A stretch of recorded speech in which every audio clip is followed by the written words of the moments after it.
The piano in the corner of the red lantern hammered out a tune that sounded like it had been dragged through the mud, missing keys and sharp notes clattering against the low timber ceiling. It was a Saturday night in the late 1880s, and the air inside the saloon was thick enough to chew. It smelled of stale beer, unwashed bodies, cheap tobacco, and the acrid tang of coal oil burning in the lamps that swung precariously from the rafters. Eliza moved through the haze like a ghost haunting her own life. She carried a tray laden with amber whiskey bottles and shot glasses that looked as if they had never been truly clean. Her feet ached with a deep, throbbing rhythm that seemed to echo the beat of the piano, shooting sharp pains up her calves and settling into the small of her back. She wore a dress of faded crimson silk, the lace at the cuffs fraying, the neckline cut lower than she would have ever chosen for herself. It was a costume, a uniform for a war she was losing every single day. She set the tray down on a table where 4 men were playing poker, their faces obscured by the shadows of their hats. One of them reached out and brushed his hand against her hip, a casual, claiming gesture that made her skin crawl. Eliza did not flinch. She had learned long ago that flinching only made it a game for them. Instead, she forced the corners of her mouth up into a shape that resembled a smile, though it did not reach her eyes. Her eyes were green, the color of river moss, and tonight they were dull with a fatigue that sleep could not cure. She was 22 years old, but she felt 100. As she turned back toward the bar, the noise of the room faded into a dull roar, and for a moment, she was not in the red lantern. She was back in the cramped, freezing interior of a covered wagon 3 years ago. She could smell the sickness that had clung to her brother, Thomas. She could hear the rattle of his breathing, the sound of a life slipping away because they did not have the money for a doctor or the medicine the apothecary in this very town had promised would save him. Eliza remembered the desperation that had driven her to Mr. Briggs, the owner of the saloon. She remembered begging for the loan, the $20 that would buy the elixir. She remembered Briggs's smile, oily and paternal, as he told her she could work it off. Thomas had died 2 days later, the medicine useless against the fever that had already consumed him. But the debt remained. The $20 had somehow become $50 with interest, and then $100 with room and board. The ledger Briggs kept in his office was a shackle heavier than any iron chain. A shout from the bar snapped her back to the present. More whiskey. Girl, and look alive about it, the barkeep bellowed, slamming a dirty rag onto the counter. Eliza lowered her head and hurried to obey, the phantom memory of her brother's cold hand slipping from hers replaced by the cold reality of the bottle she gripped. She was hungry. It was a gnawing, physical sensation in her belly, for she had not eaten since morning. But the hunger went deeper than that. She starved for silence. She starved for a door she could lock. She starved for dignity. Near the front of the saloon, the bat-wing door swung open, letting in a gust of wind that carried the scent of snow and sagebrush. A man stepped inside, shaking the dust from a heavy canvas duster. He looked different from the town drunks and the loud-mouthed gamblers. He moved with a deliberate slowness, favoring his left leg. This was Caleb. He was a cowboy in his early 30s, though the sun and wind had etched lines around his eyes that made him look older. He had just come in off the northern trail, driving a herd of stubborn longhorns up from the basin, and his bones felt like they were grinding against each other. His boss had sent him into town to secure supplies and have a drink, telling him to relax. Caleb did not know how to relax. He walked to the far end of the bar, finding a space where the shadows were deepest. He ordered a whiskey and nursed it, holding the glass in a hand that was calloused and scarred from years of rope burns and barbed wire. He did not turn his back to the room. He leaned against the polished wood, his hat pulled low, watching the room with eyes that missed nothing. There was a scar that ran from his lower rib cage around to his back, a souvenir from a range war in Texas that he tried hard to forget. It pulled tight when the weather turned cold, and tonight it was burning. He shifted his weight off his bad leg, the one a horse had crushed 5 years ago, and scanned the crowd. Violence had a smell. Caleb knew it well. It smelled like copper and sweat, and it hung heavy in the red lantern tonight. His gaze landed on the woman in the red dress. He watched Eliza weave through the tables. He noticed things other men ignored. He saw the way she held her left arm stiffly against her side, protecting a bruise he could not see but knew was there. He saw the way she swallowed hard before answering a man who spoke to her, bracing herself for whatever filth came out of his mouth.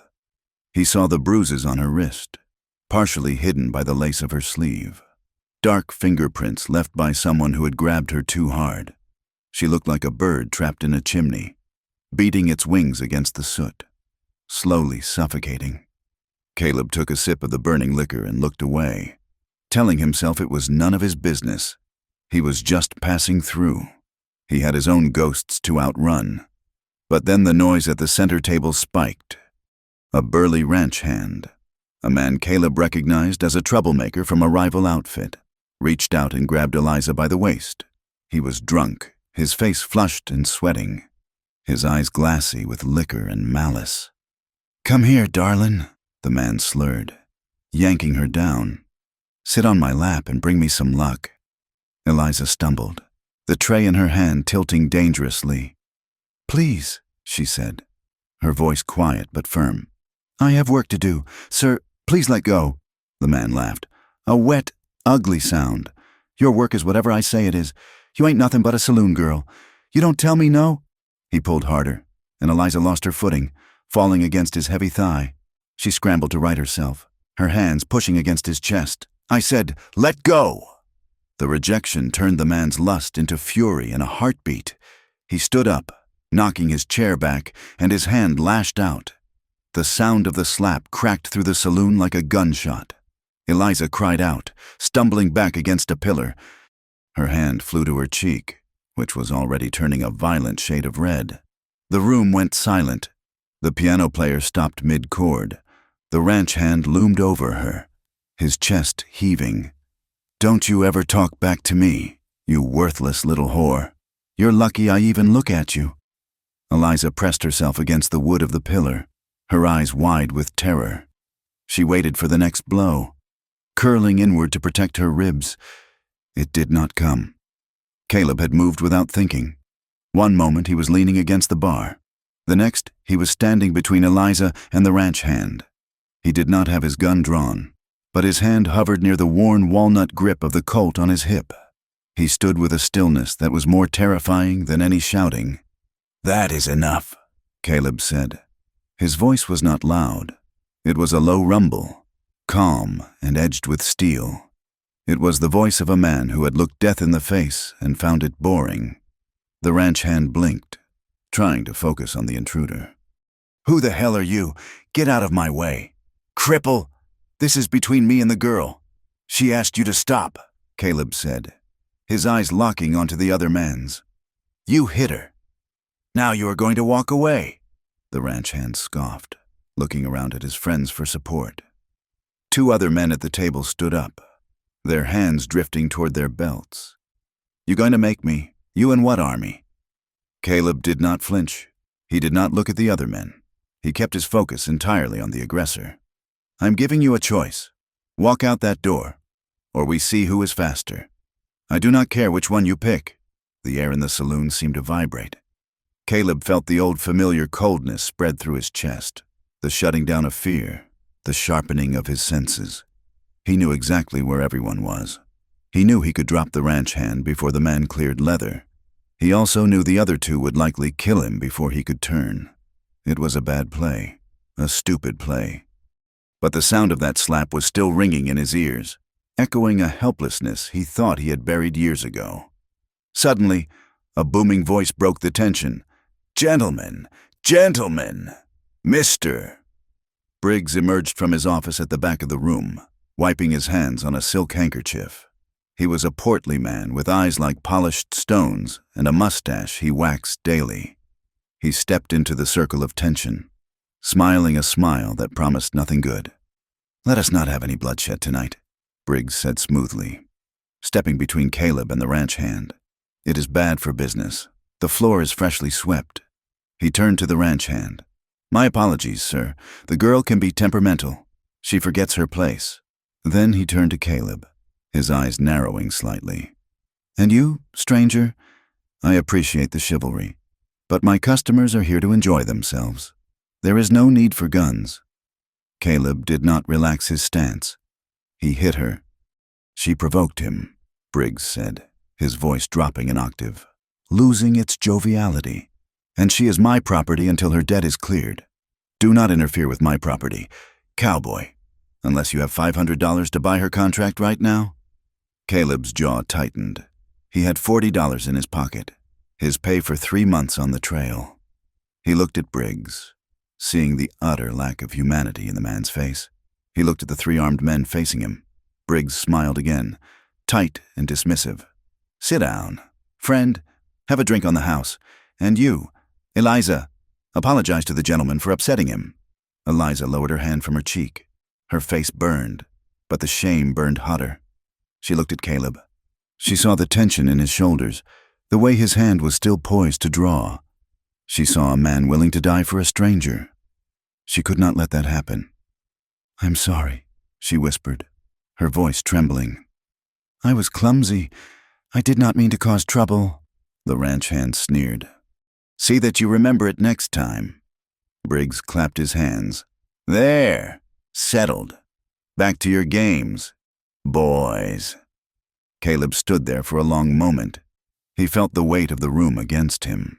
He felt the bitter taste of bile in his throat. He wanted to burn the place down, but if he drew now, he would be dead in 3 seconds, and Eliza would still be trapped. He slowly let his hand drop from his waist. He stepped back, his eyes still hard on the ranch hand. "You are a lucky man," Caleb said softly. He turned to look at Eliza. She was shrinking back into the shadows, clutching her tray against her chest like a shield. Her eyes met his, and the expression in them stopped his heart. There was gratitude there, vast and overwhelming, but behind it was a bottomless despair. Her lips moved, forming a silent plea. "Don't! Please don't die for me!" Caleb nodded once, a sharp, stiff motion. He turned and walked out the bat-wing doors, the laughter of the saloon erupting behind him like a taunt. That night, Eliza lay on the thin, lumpy mattress in the attic room she shared with 2 other girls. The room was freezing, the wind whistling through the cracks in the clapboard walls. Her cheek throbbed where she had been struck, but she barely felt it. She was thinking of the cowboy, Caleb. She had heard the barkeep say his name. She closed her eyes and saw his face again. It was not a handsome face. It was too rough, too weathered, but it was the first face in 3 years that had looked at her without seeing a commodity. He had looked at her with anger. Yes, but the anger had been for her, not at her. A new kind of hunger woke in her belly. It was a sharp, tearing need. It wasn't for bread or beef. It wasn't even for sleep. It was a hunger to be seen, to be a person, to have value that wasn't measured in drinks served or nights sold. The memory of his hand hovering over his gun, the steel in his voice when he told the man to stop. It was a warmth she cupped close to her heart, terrifying and precious. The door to the attic creaked open. Eliza stiffened, feigning sleep. It was Mr. Briggs. He held a lantern, the light casting long, distorted shadows against the sloped ceiling. "Eliza," he said. She sat up slowly, clutching the thin wool blanket to her chin. "Yes, Mr. Briggs?" He stood in the doorway, blocking the exit. "You caused a scene tonight. I don't like scenes." "I apologized," she said, her voice steady despite her fear. "You did," he acknowledged, "but I have been thinking. You are getting older.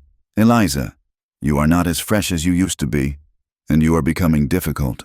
Eliza said nothing. "I have a business associate," Briggs continued, examining his fingernails, "up in the Granite Peak mining camp. He needs women, tough women. The miners up there are demanding. They pay well for compliance." Eliza's blood turned to ice. Granite Peak was notorious. It was a hellhole cut into the side of a mountain, a place where law did not exist and women were used up and discarded like empty bottles. If the Red Lantern was a prison, Granite Peak was a death sentence. "I have sold your contract to him," Briggs said casually. as if discussing the price of cattle. "You leave in 2 days. The stage will take you as far as the pass, and his men will collect you there." "No," Eliza whispered. "Please, I have been paying. I have been working." "You have been paying interest," Briggs sneered. "The principal remains. And now, I have made a profit on you. Pack your things. Eliza, you are going to the mines whether you like it or not." He turned and left, taking the light with him, slamming the door shut. The darkness that rushed back into the room felt heavy, like earth being shoveled onto a coffin. Eliza sat in the dark, her breath coming in short, panicked gasps. The mines. She would not survive a month there. She would die in the dark, used and broken, and no one would even know where to bury her. She looked at the small, frosted window. Outside, the wind howled. A resolve hardened in her chest, brittle and sharp as glass. She would not go. She would rather freeze to death on the open plains. She would rather be torn apart by wolves. At least the wolves would only kill her once. The following evening, the sky turned the color of a bruised plum. The air grew heavy and still, the kind of pressure that built before a serious storm. Caleb stood by the cattle pens on the edge of town, checking the hooves of his gelding. The horse was a sturdy bay, reliable and calm, much like Caleb himself. The drive was over. His boss had paid him off that morning. He should have been moving on, heading south to find winter work in a warmer territory. But he hadn't left. He couldn't get the image of the green-eyed girl out of his head. He tightened the cinch on his saddle, his movements automatic. 2 men were leaning against the fence nearby, smoking rolled cigarettes and laughing. Caleb recognized them as hired guns who worked odd jobs for the local businesses. "Did you hear?" one man said, spitting a flake of tobacco. "Briggs is shipping that one with the green eyes up to Granite Peak." The other man chuckled. "The quiet one. God help her. That camp eats people alive. She won't last a week." "Good riddance," the first man said. "She was too haughty for a whore anyway. Maybe the miners will teach her some manners before they break her." They laughed again. A cruel, scraping sound. Caleb stood frozen, his hand gripping the leather strap of his saddle. The cruelty of it twisted in his chest like a knife. Granite Peak. He knew of it. It was a place where men went to disappear and women went to die. He looked up at the sky. Thick slate-gray clouds were rolling in from the north, swallowing the tops of the distant mountains. The temperature was dropping fast. A winter storm was coming. A bad one. He should ride away. He should get on his horse and ride south, away from the storm, away from the town, away from the girl who wasn't his problem. He had spent years learning to mind his own business, learning that intervening only brought pain. But as he swung into the saddle, he didn't turn south. He turned his horse toward the livery stable, his mind racing. Night fell like a hammer. The wind picked up, whipping dust and grit through the streets, stinging any exposed skin. The first flakes of snow began to swirl in the air, fat and heavy. In the back room of the Red Lantern, Eliza was moving fast. She wore every piece of clothing she owned, 2 shifts, a wool dress, and a threadbare gray coat that was far too thin for a Wyoming winter. She had stolen a loaf of stale bread from the kitchen and wrapped it in a handkerchief. She reached under the loose floorboard beneath her bed and pulled out a small tin box. Inside were $12, money she had skimmed, coin by coin, over 3 years. It wasn't enough to buy her freedom, but it might be enough to buy a seat on a wagon heading east, if she could make it to the next town. She shoved the money into her boot. She tied a scarf around her head. She opened the window. The cold hit her instantly, shocking and brutal. It smelled of ice and distance. Eliza climbed out onto the narrow roof of the lean-to shed below, her boots slipping on the frost-slicked shingles. She lowered herself down, hanging by her fingertips before dropping into the alleyway. She landed hard, jarring her knees, but she didn't stop. She ran. She stuck to the shadows, avoiding the main street where the saloon lights cast yellow pools on the snow. The wind pushed against her, trying to drive her back, but she lowered her head and fought through it. She headed north, away from the road, toward the open prairie. She knew there was a homestead about 10 miles out. If she could get there, maybe they would let her sleep in the barn. It was a desperate, foolish hope. But it was all she had. Inside the saloon. 20 minutes later, Briggs kicked open the door to Eliza's room. It was empty. The window was open. Snow drifting onto the floorboards. "Damn it!" he roared, his face turning purple. He spun around and marched down the stairs. "Stark! Miller! Get in here!" The two men Caleb had seen by the fence hurried over. "The girl is gone." Briggs spat. "She went out the window. She can't have got far. Get your horses.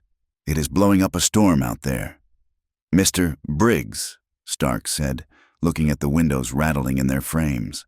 "I don't care if it is raining fire," Briggs shouted. "She owes me $500 or the price of the contract. Go get her. Bring her back breathing. I don't care if she is happy. I don't care if she is hurt. Just bring her back so I can ship her out." The men nodded, seeing the promise of a bonus in Briggs's eyes. They grabbed their rifles and headed for the door. Caleb was at the livery stable, just finishing bedding down his horse for the night. He had told himself he was staying because of the storm. He had told himself it was suicide to ride in this weather.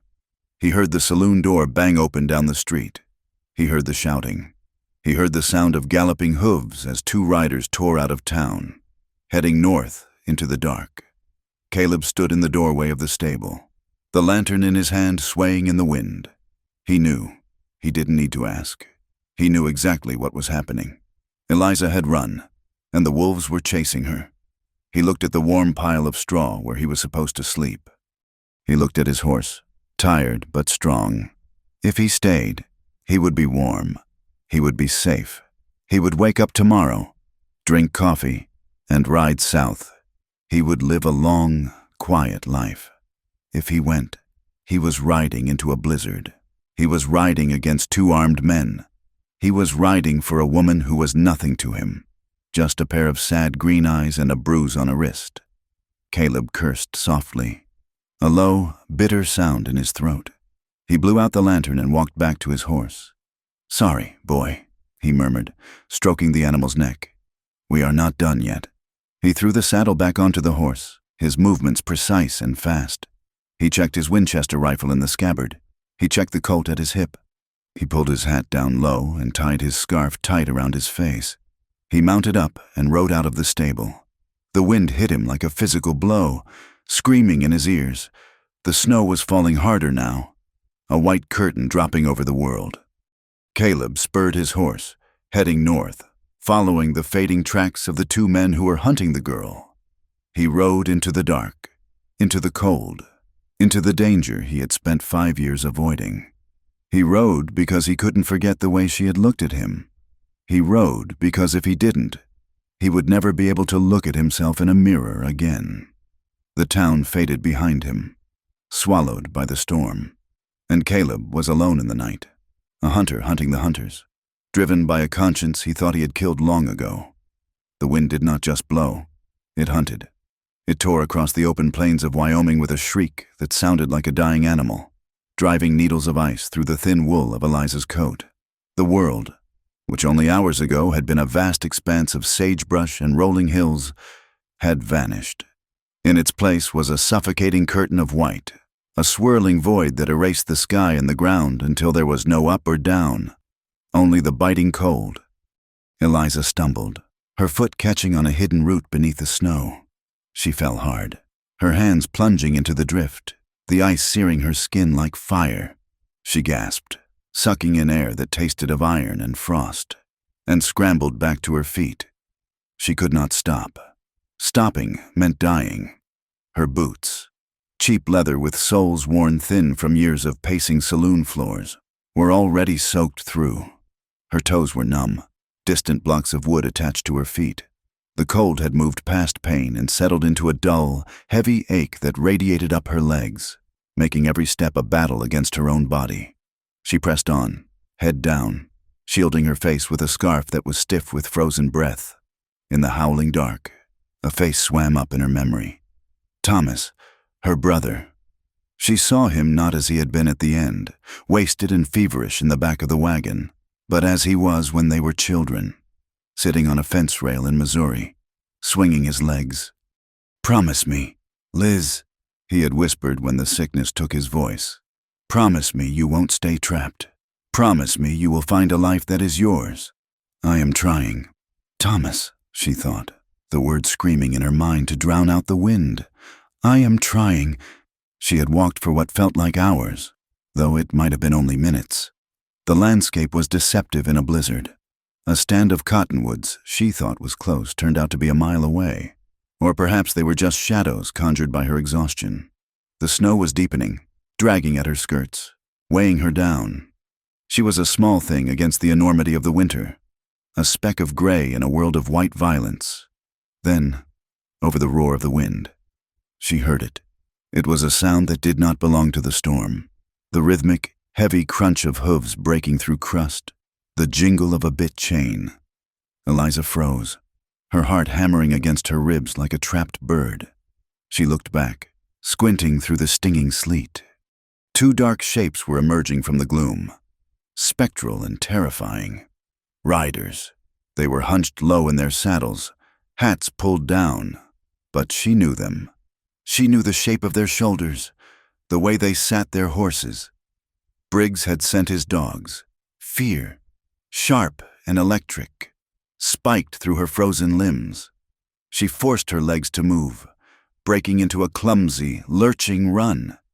She headed for a cluster of granite boulders jutting out of the snow like broken teeth, hoping to squeeze into a crevice, to become invisible. Her breath came in ragged tears. She was 20 yards from the rocks. 10 yards. A shout cut through the air. There she is! The crack of a pistol shot shattered the night. The bullet did not hit her, but it struck a rock just to her left, sending a spray of stone chips and snow into her face. It was not a kill shot. It was a hurting shot. It was the sound of a master cracking a whip. Eliza cried out, stumbling, her legs finally giving out. She collapsed into the snow at the base of the rocks, curling into a ball.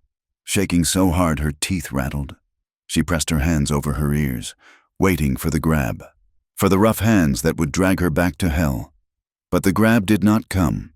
Instead, a second horse thundered in from the east, moving with a speed that defied the treacherous ground.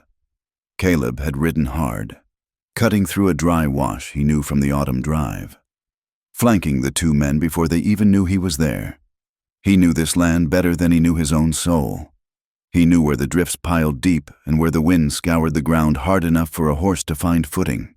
He burst out of the white haze like an avenging spirit, his bay gelding snorting steam. He pulled the horse up short, putting himself directly between Eliza and the two riders. His Winchester rifle was already shouldered, the dark metal cold against his cheek. "Hold it right there!" Caleb roared. His voice carried a weight that the wind could not scatter. It was the voice of a trail boss, a man used to turning stampedes.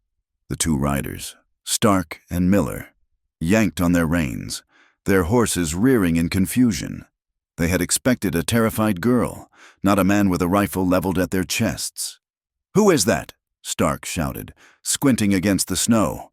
"Move on! Stark!" Caleb called back. His tone dropped, becoming flat and deadly. "Turn those horses around and ride back to town. It is the cripple," Miller sneered, though his hand hovered uncertainly near his holster. He knew Caleb's reputation. He knew about the scar. "Get out of the way. Cowboy, that girl is Briggs's property. We have orders. And I have a Winchester," Caleb said. The lever action clicked loudly as he cocked it, a mechanical sound that promised a sudden end. "You want to die out here in the freeze for $50?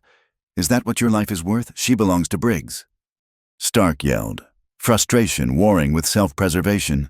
"She owes me money," Caleb lied smoothly. The words tasted like ash, but he knew these men. They did not understand mercy, but they understood greed. "She picked my pocket before she ran. I am claiming what is mine. You tell Briggs he can take it up with me when the snow clears." The two men hesitated. The wind howled around them, a banshee scream that promised death to anyone foolish enough to linger. They looked at Caleb, sitting steady as a rock, the rifle barrel not wavering an inch. Then they looked at the huddled lump of gray coats in the snow behind him. "To hell with this," Miller muttered. "I am not freezing to death for a skirt. Let him have her. Briggs will skin him alive later anyway." Stark spat on the ground. "You are a dead man," Cowboy. You know that? Caleb did not answer. He just kept the rifle aimed at the center of Stark's chest, with a final curse. The two men wrestled their horses around and kicked them into a gallop, disappearing back into the storm as quickly as they had come.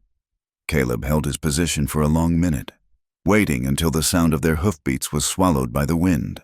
Only then did he lower the rifle and slide it back into the scabbard. He dismounted, his bad leg protesting the sudden drop, and limped over to the rocks. "Eliza," he said. She did not move. She was a heap of snow-covered wool, motionless. Caleb knelt beside her, brushing the snow from her shoulders. He turned her over gently. Her face was pale as milk, her lips a shocking shade of blue. Her eyes were half open, glazed and unseeing. She was mumbling, words tumbling out in a slur of delirium. "No, not the attic. Please, I paid. Eliza," Caleb said, his voice rough with worry. He pulled off his gloves and pressed his hands to her cheeks. She was ice cold. The hypothermia was setting in deep. If he didn't get her warm soon, she wouldn't wake up. "I am not going back," she whispered, her eyes trying to focus on his face but failing. "Don't let them take me. Nobody is taking you," Caleb said. He unbuttoned his heavy sheepskin coat and opened it wide. He lifted her up, shocked by how little she weighed. She felt fragile, like a bundle of dry sticks that would snap under the slightest pressure. He pulled her against his chest, wrapping his coat around both of them, trying to share what little heat he had. For a moment, he just held her there in the screaming dark. It was the first time he had held a woman in years, and there was no romance in it, only a fierce, desperate drive to keep a small flame from flickering out. But as her head lolled against his shoulder, something in Caleb's chest tightened, a searing mark of responsibility that branded him right then and there. "We have to go," he told her, though he knew she couldn't understand. He lifted her fully into his arms. He gritted his teeth against the strain in his back and leg, carried her to his horse, and managed to hoist her into the saddle. He swung up behind her, wrapping his arms around her waist to keep her upright, burying her face in the fur of his collar. "Let us go, boy," he urged the horse. "Find the cabin." The line cabin was little more than a scar on the side of the foothills, a low structure of rough-hewn logs half buried in a drift. It had been built by cattlemen 20 years ago and abandoned to the rats and the spiders, but it had a roof and a stone chimney. Caleb kicked the door open, carrying Eliza inside. The air within was stale and frigid, colder in some ways than the wind outside because it was a still, dead cold. He laid her on the single wooden bunk in the corner, which was piled with dry pine boughs and a rotting mattress. He moved with frantic efficiency. He found the wood pile in the corner, mercifully dry, and shoved kindling into the hearth. His hands were clumsy clubs, his fingers stiff and uncooperative. He struck a match against the stone. It fizzled and died. He struck another.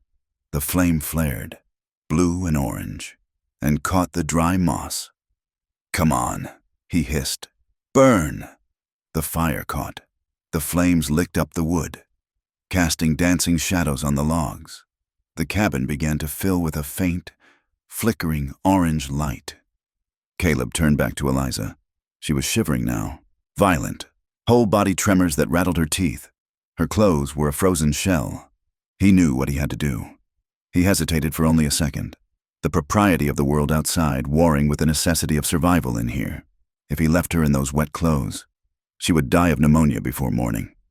"Forgive me, ma'am," he whispered. He approached the bunk.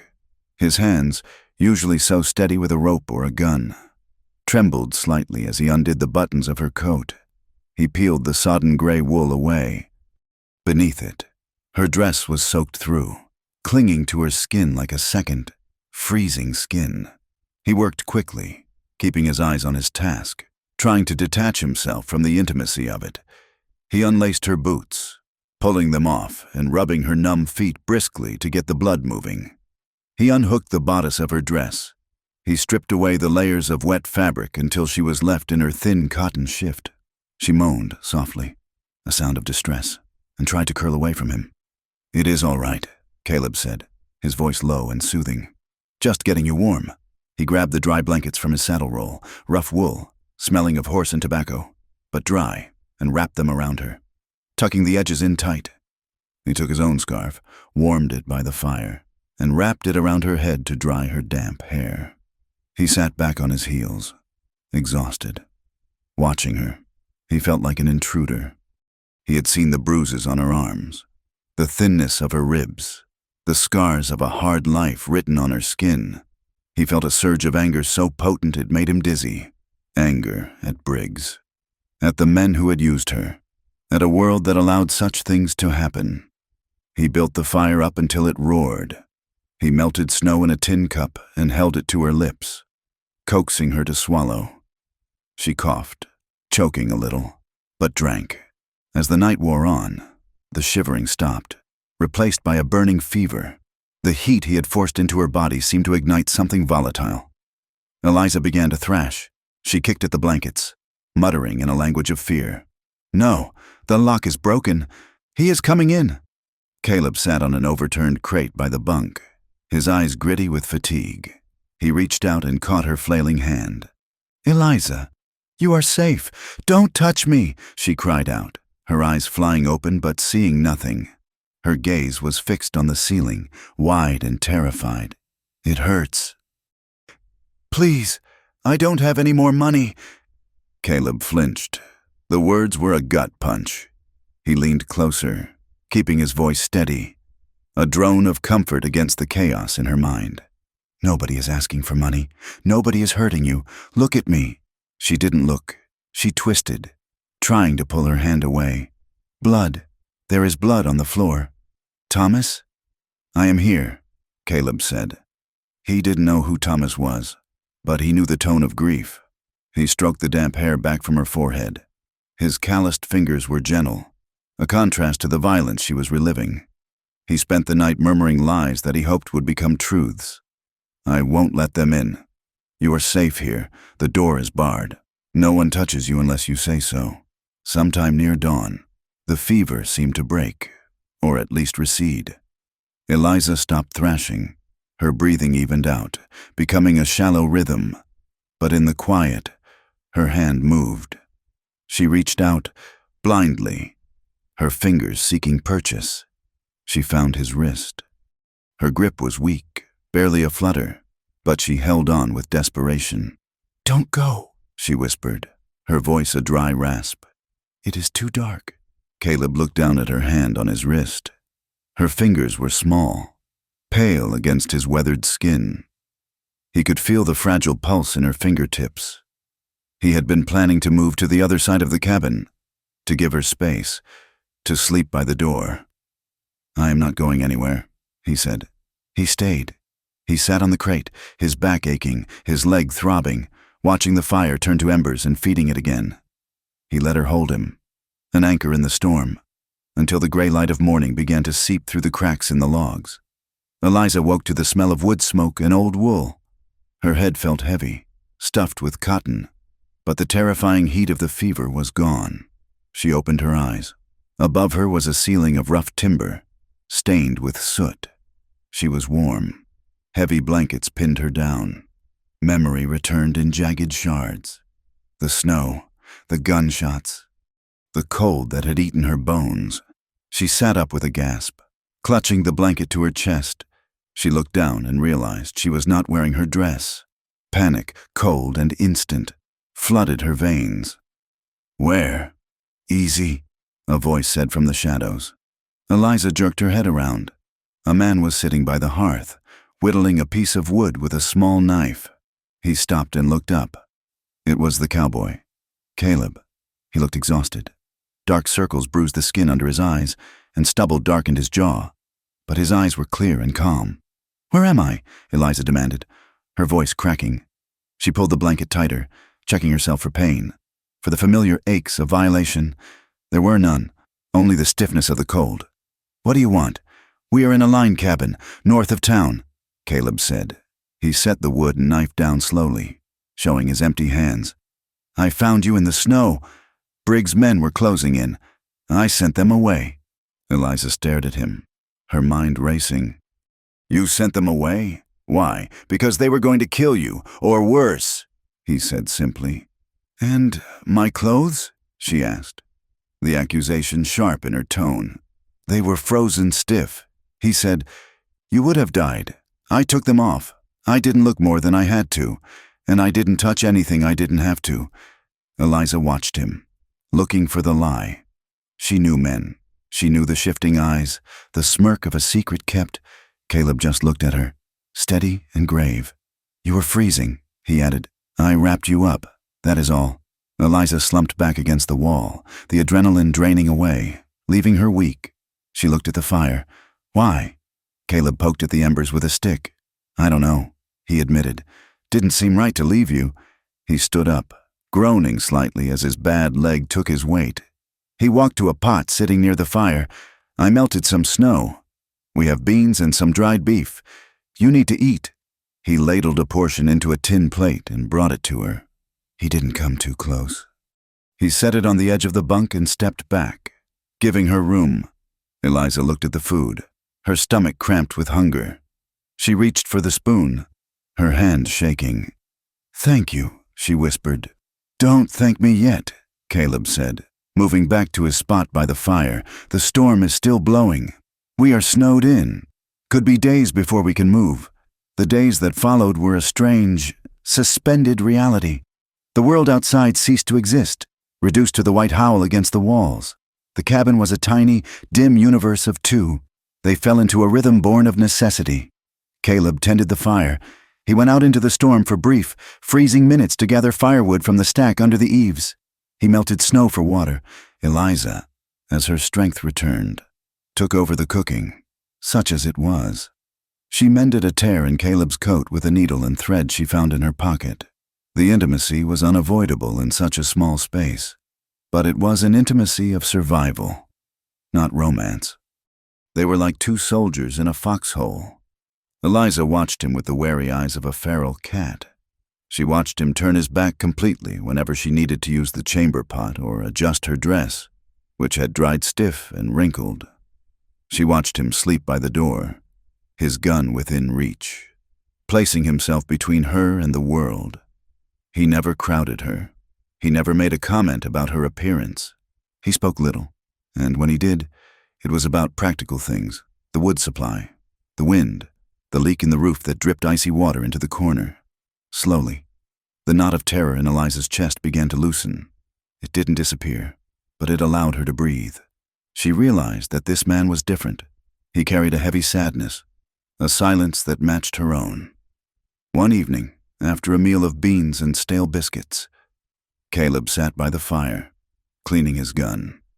Eliza sat on the bunk, her knees drawn up. You have a limp, she said. It was the first personal question she had asked.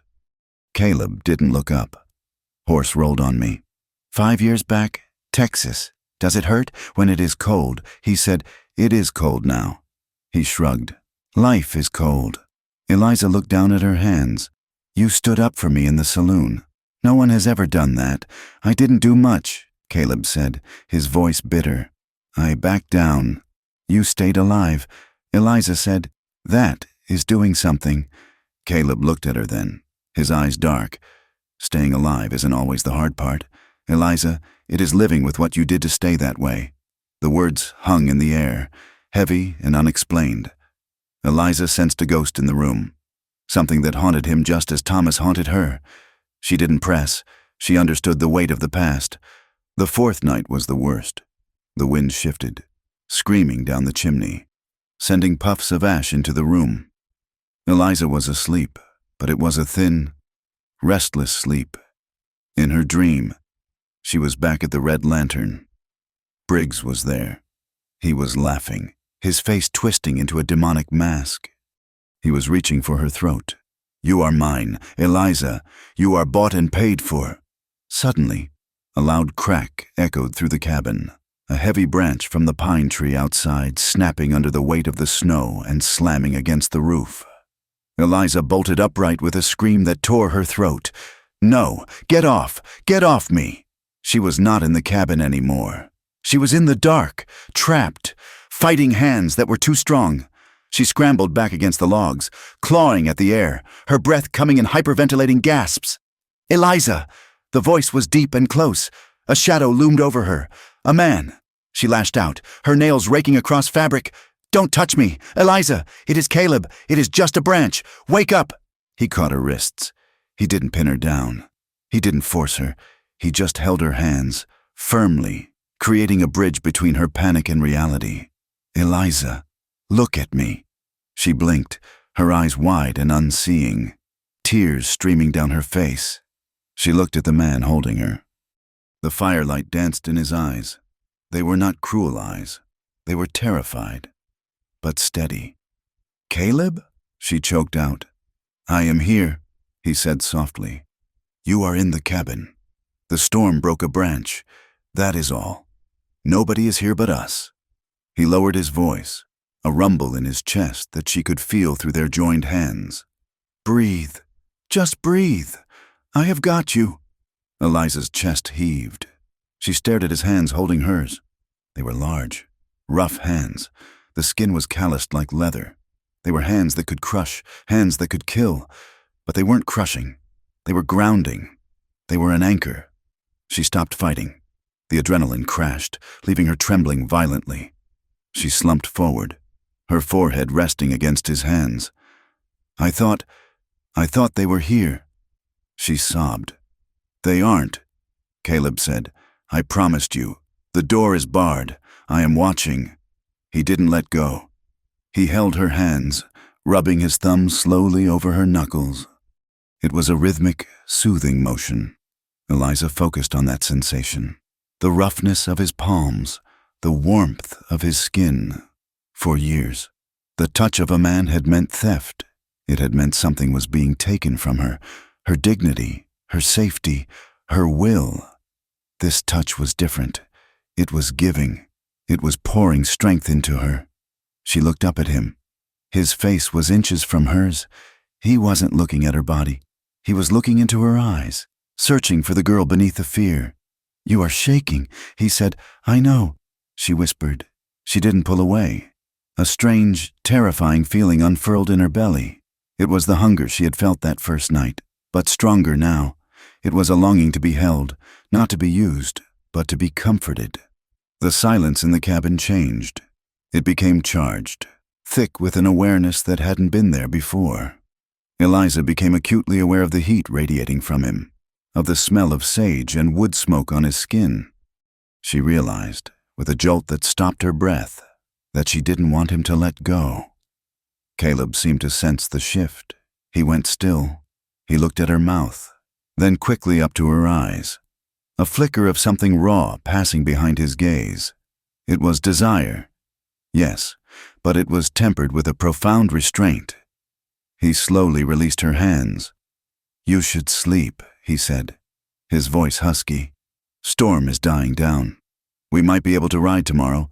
He stood up and moved back to his side of the room, putting distance between them.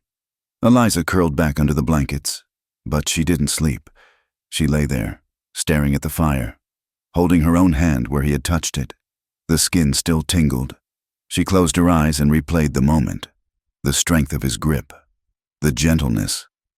Outside, the wind began to fade, but inside Eliza, a new storm was just beginning. She knew, with the certainty of the turning seasons, that she would carry the memory of those rough hands for the rest of her life. Not because they had saved her from the snow, but because for one terrified moment in the dark, they had made her feel safe.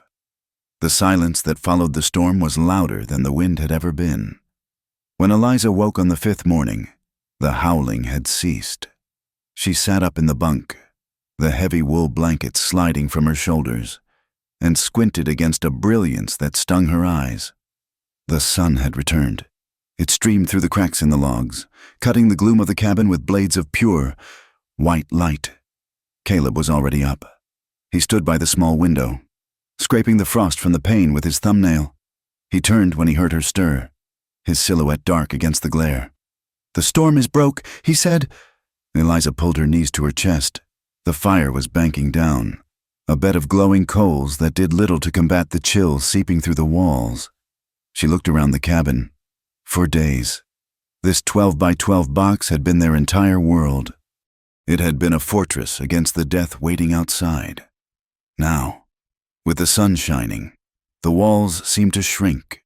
The intimacy that had grown in the dark, the shared heat, the quiet murmurs, the hand-holding, suddenly felt exposed and dangerous in the light of day. Caleb walked to the hearth and poured the last of the coffee into a tin cup. He handed it to her. "We have to move," he said, his voice flat. Eliza took the cup, wrapping her hands around the warm metal. "Where?" "We are low on wood," Caleb said, listing the facts as if they were items in a ledger.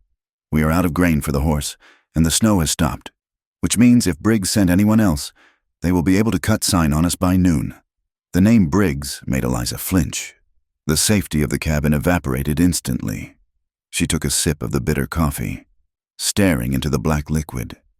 "He will kill you if he finds us," she whispered. "He might try," Caleb said, "but I do not plan on being here when he looks."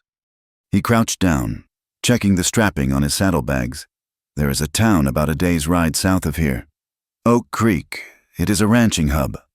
Not much law, but enough that a man like Briggs has to step careful.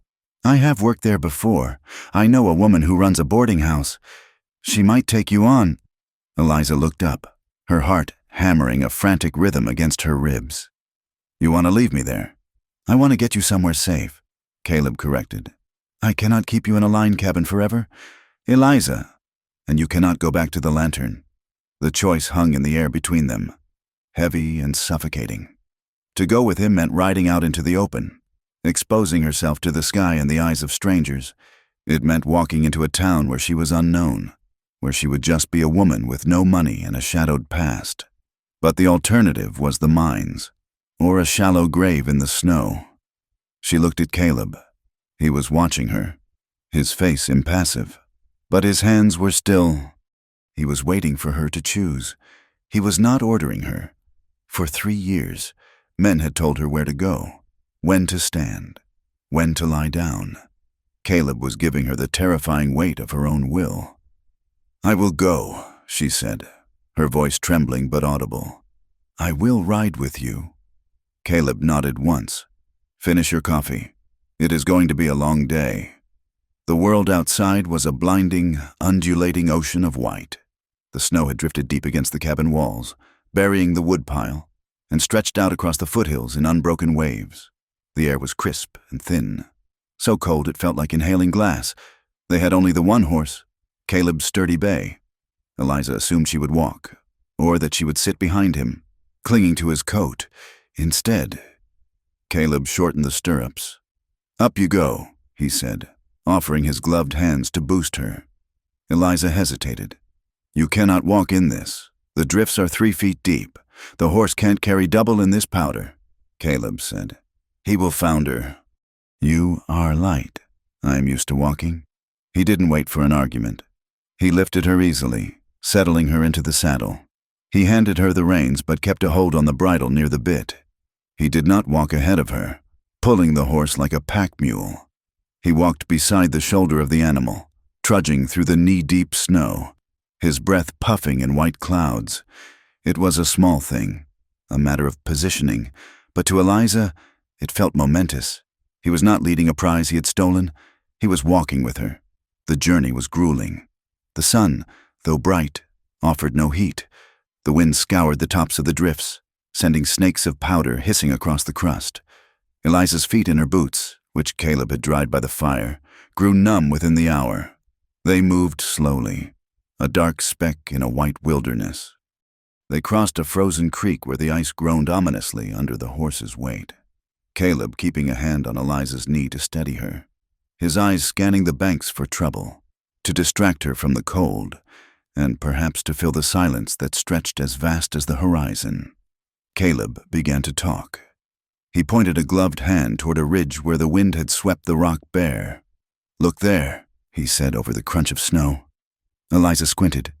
"What is it?" "Golden grass," Caleb said. "See it poking through? That is winter wheatgrass. It is tough. It sleeps under the ice all season, just waiting. As soon as the melt hits, it will be the first thing to turn green." Eliza looked at the dry, yellow stalks shivering in the wind. It looked dead to her. It looked beaten. It looks lonely, she said. It is enduring, Caleb corrected gently. Later. He stopped the horse and nodded toward the south. A herd of antelope was moving across the valley floor, a ribbon of tan and white against the snow. They moved like water, fluid and graceful. They are fast, Caleb noted. Faster than anything out here. They survive because they don't fight the land. They move with it. Eliza watched the animals. She had spent 3 years inside a room with red velvet curtains and the smell of stale cigars. She had forgotten that the world was this big. She had forgotten that there were things that lived wild and free, answering to no one. "Why are you showing me this?" she asked, looking down at him. Snow clung to his beard and the brim of his hat. He looked tired, his limp becoming more pronounced as the miles wore on. "Because the world is not just walls. Eliza," he said, not breaking his stride, "I thought maybe you needed reminding." The word settled in her chest, warm and aching. He saw her fear. He saw the way she curled inward, expecting a blow, and he was trying, in his quiet, rough way, to show her that the cage was open. But as the sun began to dip toward the jagged peaks of the Rockies, painting the snow in shades of violet and bruised blue, Eliza's anxiety returned. They were getting close to civilization. "What if they know?" she asked suddenly. Caleb did not have to ask what she meant. "Who? The people in this town. What if they know what I am? You are a woman looking for work," Caleb said firmly. "That is all they need to know." Eliza gripped the saddle horn. "It is written on me. Caleb. You can see it." Caleb stopped the horse. He looked up at her, his eyes fierce. "I see a woman who survived a blizzard. I see a woman who walked away from a man like Briggs. Anyone who sees anything else is blind." He patted her knee. A brief, heavy touch. "Keep your head up. You have nothing to apologize for." Oak Creek was a huddle of timber buildings clustered around a frozen mud street. Smoke rose from a dozen chimneys, smelling of pine and coal. There was a general store with a false front, a blacksmith shop where the ring of a hammer against iron rang out clear as a bell, and a small white church with a steeple that looked like an accusing finger pointing at the sky. Caleb led the horse down the main street. People stopped to watch them pass. A man chopping wood paused, his axe resting on the block. A woman sweeping a boardwalk leaned on her broom, her eyes narrowing as she took in Eliza's worn coat and the cowboy limping beside her. Eliza felt their gazes like physical touches. She wanted to shrink, to pull the scarf over her face, but she remembered Caleb's words. "Keep your head up." She fixed her eyes on the ears of the horse and forced her spine straight. Caleb stopped in front of a large 2-story house painted a peeling shade of yellow. A sign swinging above the porch read, "Harper's Boarding House. Meals 50 cents. "Stay here," Caleb said. He tied the horse to the rail and walked up the steps. Eliza watched him knock. A moment later, the door opened, and a tall woman with steel-gray hair pulled into a severe bun appeared. She wore a dark dress and a white apron that looked stiff with starch. Eliza could not hear their words, but she saw the woman look past Caleb, her sharp eyes dissecting Eliza. She saw Caleb talking, gesturing with his hands, his posture respectful but insistent. The woman crossed her arms. She shook her head. Caleb spoke again, leaning in, his face serious. Finally, the woman nodded, though she did not smile. Caleb turned and beckoned to Eliza. She slid down from the saddle, her legs trembling from exhaustion and the cold. She walked up the steps, feeling the woman's judgment radiating like heat from a stove. "This is Mrs. Harper," Caleb said. "Mrs. Harper. This is Eliza." Eliza bobbed a clumsy curtsy. "Ma'am, Mrs." Harper did not return the gesture. She had a face carved from granite, lined by years of hard work and little laughter. Her eyes were blue and piercing. "Caleb says you are hard-working, Mrs." Harper said. Her voice was dry, like rustling paper. "He says you need a place to stay and you are willing to earn it." "Yes, ma'am," Eliza said. "I can cook, I can clean, I can sew. Mrs. Harper looked at Eliza's hands. They were red and chapped, but they were slender, not the broad hands of a farm girl. "You look like a strong wind would blow you over, Mrs." Harper observed. "Scrubbing floors is not delicate work. I'm stronger than I look," Eliza said.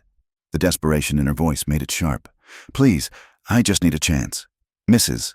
Harper studied her for a long, uncomfortable silence. Then she stepped back. "We have breakfast at 6, dinner at 6. You will help with both. You will clean the rooms while the men are out working. You get a cot in the pantry and $2 a week. If I find dust on the baseboards or if you cause trouble with the boarders, you are out on the street. Do you understand?" "I understand," Eliza said. "Thank you. Go around back to the kitchen." "Mrs." Harper said, "there is hot water. Wash up. You look like you have been dragged through a knothole backwards." She closed the door. Eliza let out a breath she didn't know she was holding. She looked at Caleb. $2 a week, she said. It was a fortune. It was honest money. "It is a start," Caleb said. He looked weary, the adrenaline of the journey fading. "I will take the horse to the livery. I will be staying here too, in the bunkhouse out back." "You are staying?" Eliza asked, hope flaring in her chest. Caleb adjusted his hat. "I told you, I have worked here before. The blacksmith needs a hand for a few weeks. I figured I would stick around, just to make sure you settle in." Eliza wanted to hug him. She wanted to press her face against his coat and weep. Instead, she just nodded. "Thank you, Caleb. Go wash up." "Eliza," he said softly, "you are safe now." Safety, Eliza learned, smelled like lye soap and beeswax. For the next 2 weeks, Eliza threw herself into the work with a ferocity that startled even Mrs. Harper. She rose before the sun, breaking the ice on the water barrel outside the kitchen door. She kneaded dough until her arms burned, pounded dust out of rugs until the air was thick with motes, and scrubbed the pine floorboards of the boarding house on her hands and knees until her knuckles cracked and bled. She welcomed the pain. The ache in her muscles was clean. It was simple. It pushed away the memories of the lantern. When she was scrubbing, she didn't have to think. She just had to make the wood white. Life settled into a fragile rhythm. The boarding house was full of ranch hands, railroad men, and drifters. They were loud and smelled of sweat and tobacco, but they largely ignored the quiet, pale woman who refilled their coffee cups. To them, she was part of the furniture. Eliza liked being furniture. Furniture was safe. She saw Caleb every day. He was working at the smithy, shoeing horses and mending wagon wheels. She would see him in the evenings when he came into the dining room for supper. He would sit at the end of the long table, listening to the other men joke and boast, saying little, but he would catch her eye when she brought the platter of biscuits. He would give her a nod, a microscopic dip of his chin that said, "I see you. You are doing good." Sometimes, in the lull of the afternoon, she would find him chopping wood for the kitchen stove. "You are working too hard," he told her once, watching her hang heavy wet sheets on the line in the freezing wind. "I like the work," she replied, her mouth full of clothespins. "It makes me tired enough to sleep." "Are you sleeping?" he asked. "Better," she lied. She still woke up gasping, her heart racing, thinking she heard Briggs's boots in the hall. But she didn't tell him that. For a short time, it felt like she had truly escaped.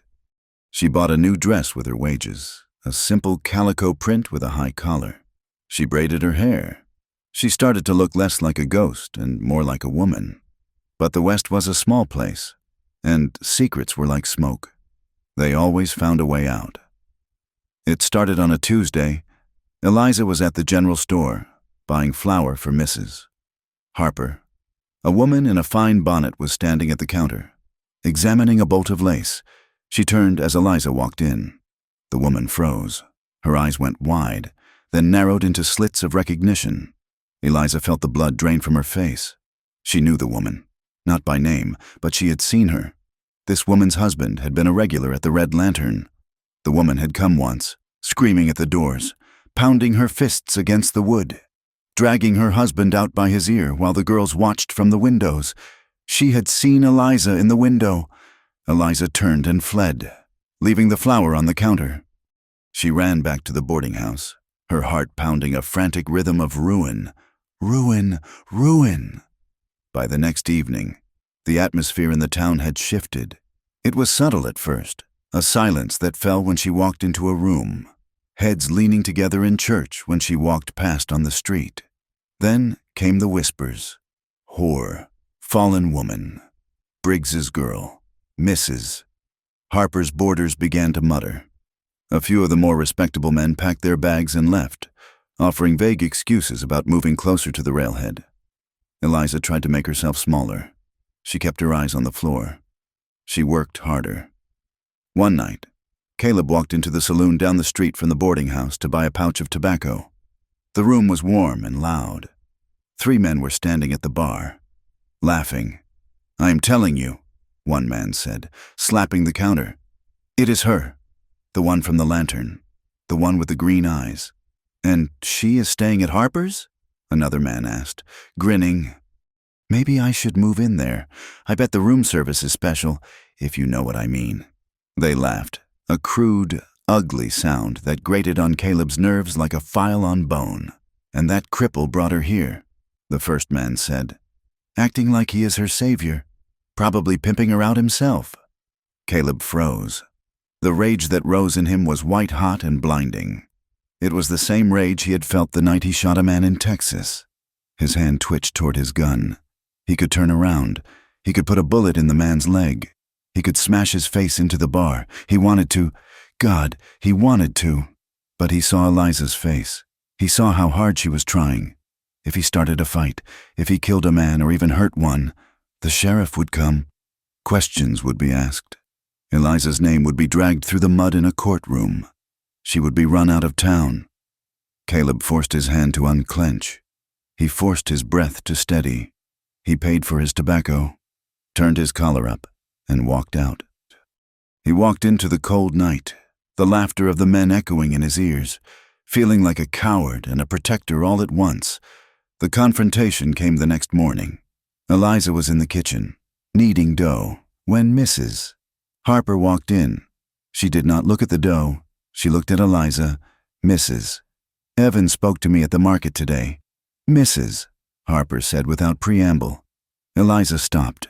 Her hands sank into the soft, white mound. She did not turn around. "She says you worked at the Red Lantern." "Mrs." Harper said. "She says you are that you sold yourself." Eliza closed her eyes. She could lie. She could say the woman was mistaken. She could say it was a cousin, a sister, anyone but her, but she was tired of lying. The lie was a weight she could no longer carry. She wiped her flour-dusted hands on her apron and turned to face Mrs. Harper. She lifted her chin. "She is right," Eliza said. "I worked there." "Mrs." Harper's lips thinned. "You didn't tell me. You didn't ask," Eliza said. "You asked if I could work. I run a respectable house." "Eliza, I cannot have—" "Reputation matters. I did what I had to do," Eliza said, her voice shaking but defiant. "My brother was dying. I needed money for medicine. I borrowed it from a man who wouldn't let me pay it back with anything but myself. I didn't choose it, but I survived it. If that makes me unfit to scrub your floors, then tell me to go." "Mrs." Harper stared at her. For a long moment, the only sound was the crackle of the wood in the stove. "Mrs." Harper looked at the defiant tilt of Eliza's chin, the raw honesty in her green eyes. She saw the scars of a hard life, scars she perhaps recognized from her own history. "Mrs." Harper sighed, a sound that seemed to deflate her rigid posture. "3 men left this morning," she said. "I am sorry," Eliza whispered. "Mrs." Harper walked over to the stove and poured herself a cup of coffee. "I don't care about Mrs. Evans. She is a gossip and a harpy. But this is a small town. Eliza, people are small-minded." She took a sip. "You are the best worker I have ever had. The floors haven't been this clean since my husband died." She looked at Eliza. "You can stay, but I cannot stop them from talking. And if the business fails, I cannot keep you. You understand?" Eliza let out a breath, a sob catching in her throat. "Yes, thank you, Mrs." Harper turned to leave, then paused. "You are a brave girl," Eliza, but bravery doesn't always stop a stone from being thrown. Watch yourself. That evening, the cold was bitter. Caleb found Eliza on the back porch of the boarding house. She was hugging her arms around herself, staring out at the snowy street, her breath pluming in the dark. She looked small. Defeated, Eliza? Caleb said softly, stepping onto the wood planks. She didn't turn. Mrs. Harper knows. She said, I figured. Caleb said. He leaned against the railing beside her. Did she sack you? No, but she might have to. Eliza turned to him. Her eyes were wet. Every time someone looks at me, Caleb, I hear it. I hear what they are thinking. There goes the whore. There goes the trash. I scrub my skin until it is raw, but I cannot get it off. I am never going to be clean to them. Caleb looked out at the dark shapes of the houses.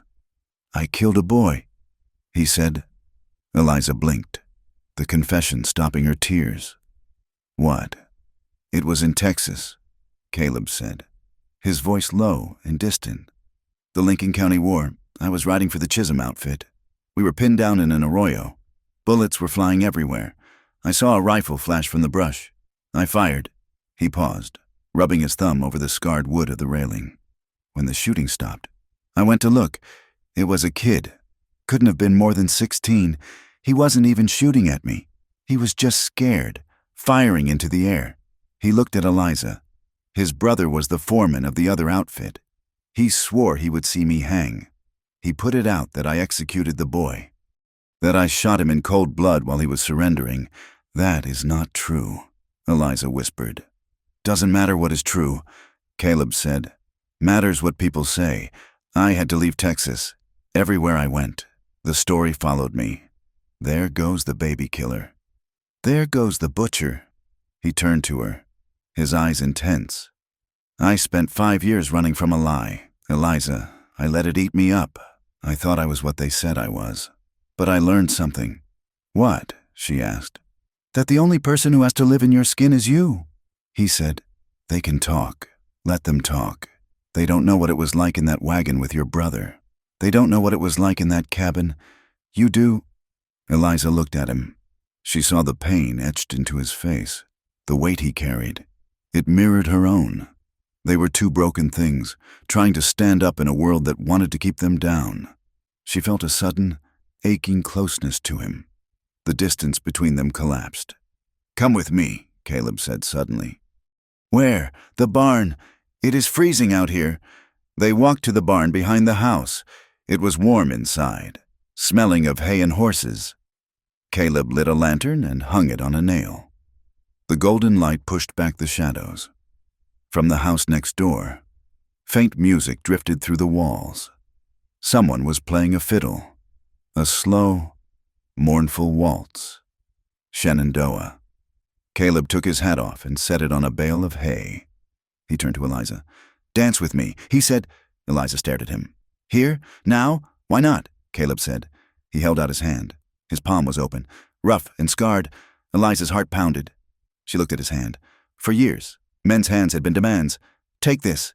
Do this. Be this. Caleb's hand was an invitation. She reached out and placed her hand in his. His fingers closed around hers, warm and solid. He pulled her gently closer. He placed his other hand on her waist. He did not pull her tight. He left space between them, respectful space. They began to sway to the muffled music. The straw crunched softly under their boots. They moved in a small circle in the lantern light. Eliza looked up at him. His face was shadowed, but his eyes were locked on hers. He looked at her with such intensity that her breath caught. She rested her head against his chest.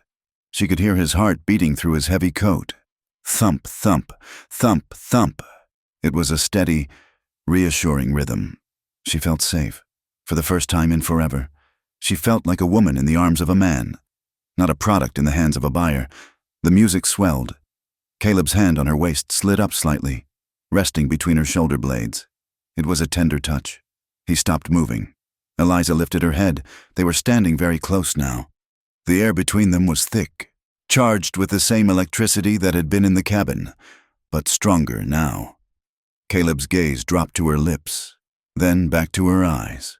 He leaned down, slowly, giving her every second to pull away. Eliza felt a rush of heat. She wanted him. She wanted to erase the memory of every other man with the touch of this one. She tilted her face up. His lips brushed hers, soft as a moth's wing. And then the panic hit. It was not a thought. It was a reflex, a memory of stale whiskey breath, of rough stubble, of weight pinning her down. The feeling of being trapped, the feeling of a cage door slamming shut. "No!" Eliza gasped. She shoved him away, stumbling back into a stack of hay bales. She wiped her mouth with the back of her hand, her eyes wide with horror. "I cannot!" she cried. "I cannot do it!" She expected anger. She expected him to grab her, to demand why she had let him on. Caleb didn't move.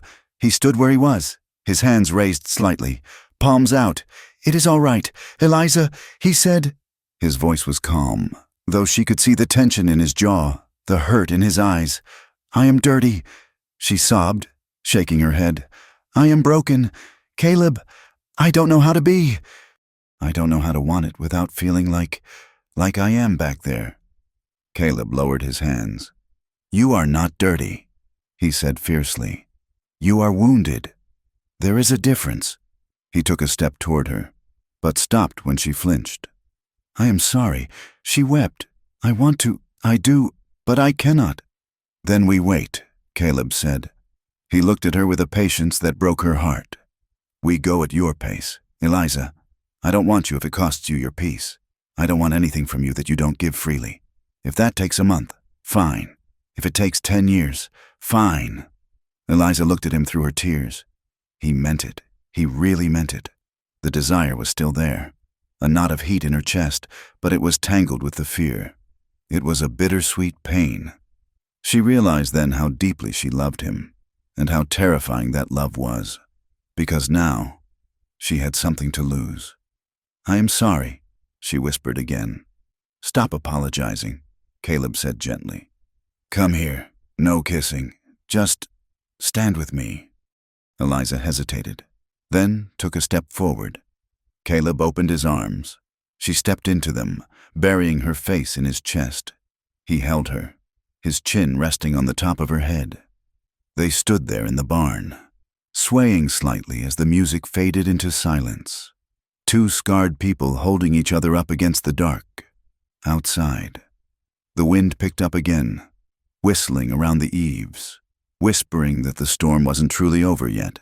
The past was not done with them. But for tonight, they held the line.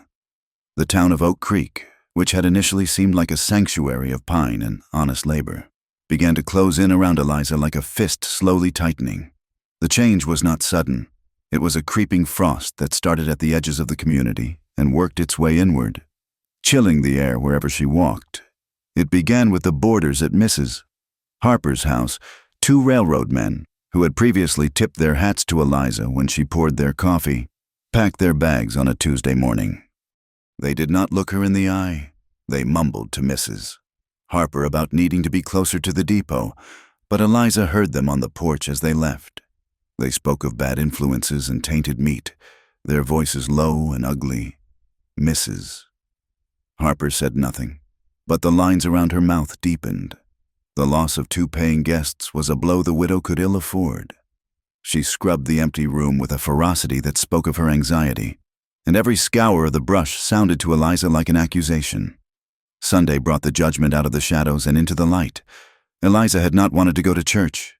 The idea of sitting among the townspeople, exposed and vulnerable, made her stomach turn. But Mrs. Harper insisted.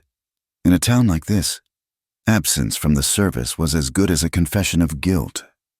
So Eliza went, wearing her high-collared calico dress, her hair pulled back severely, trying to look invisible.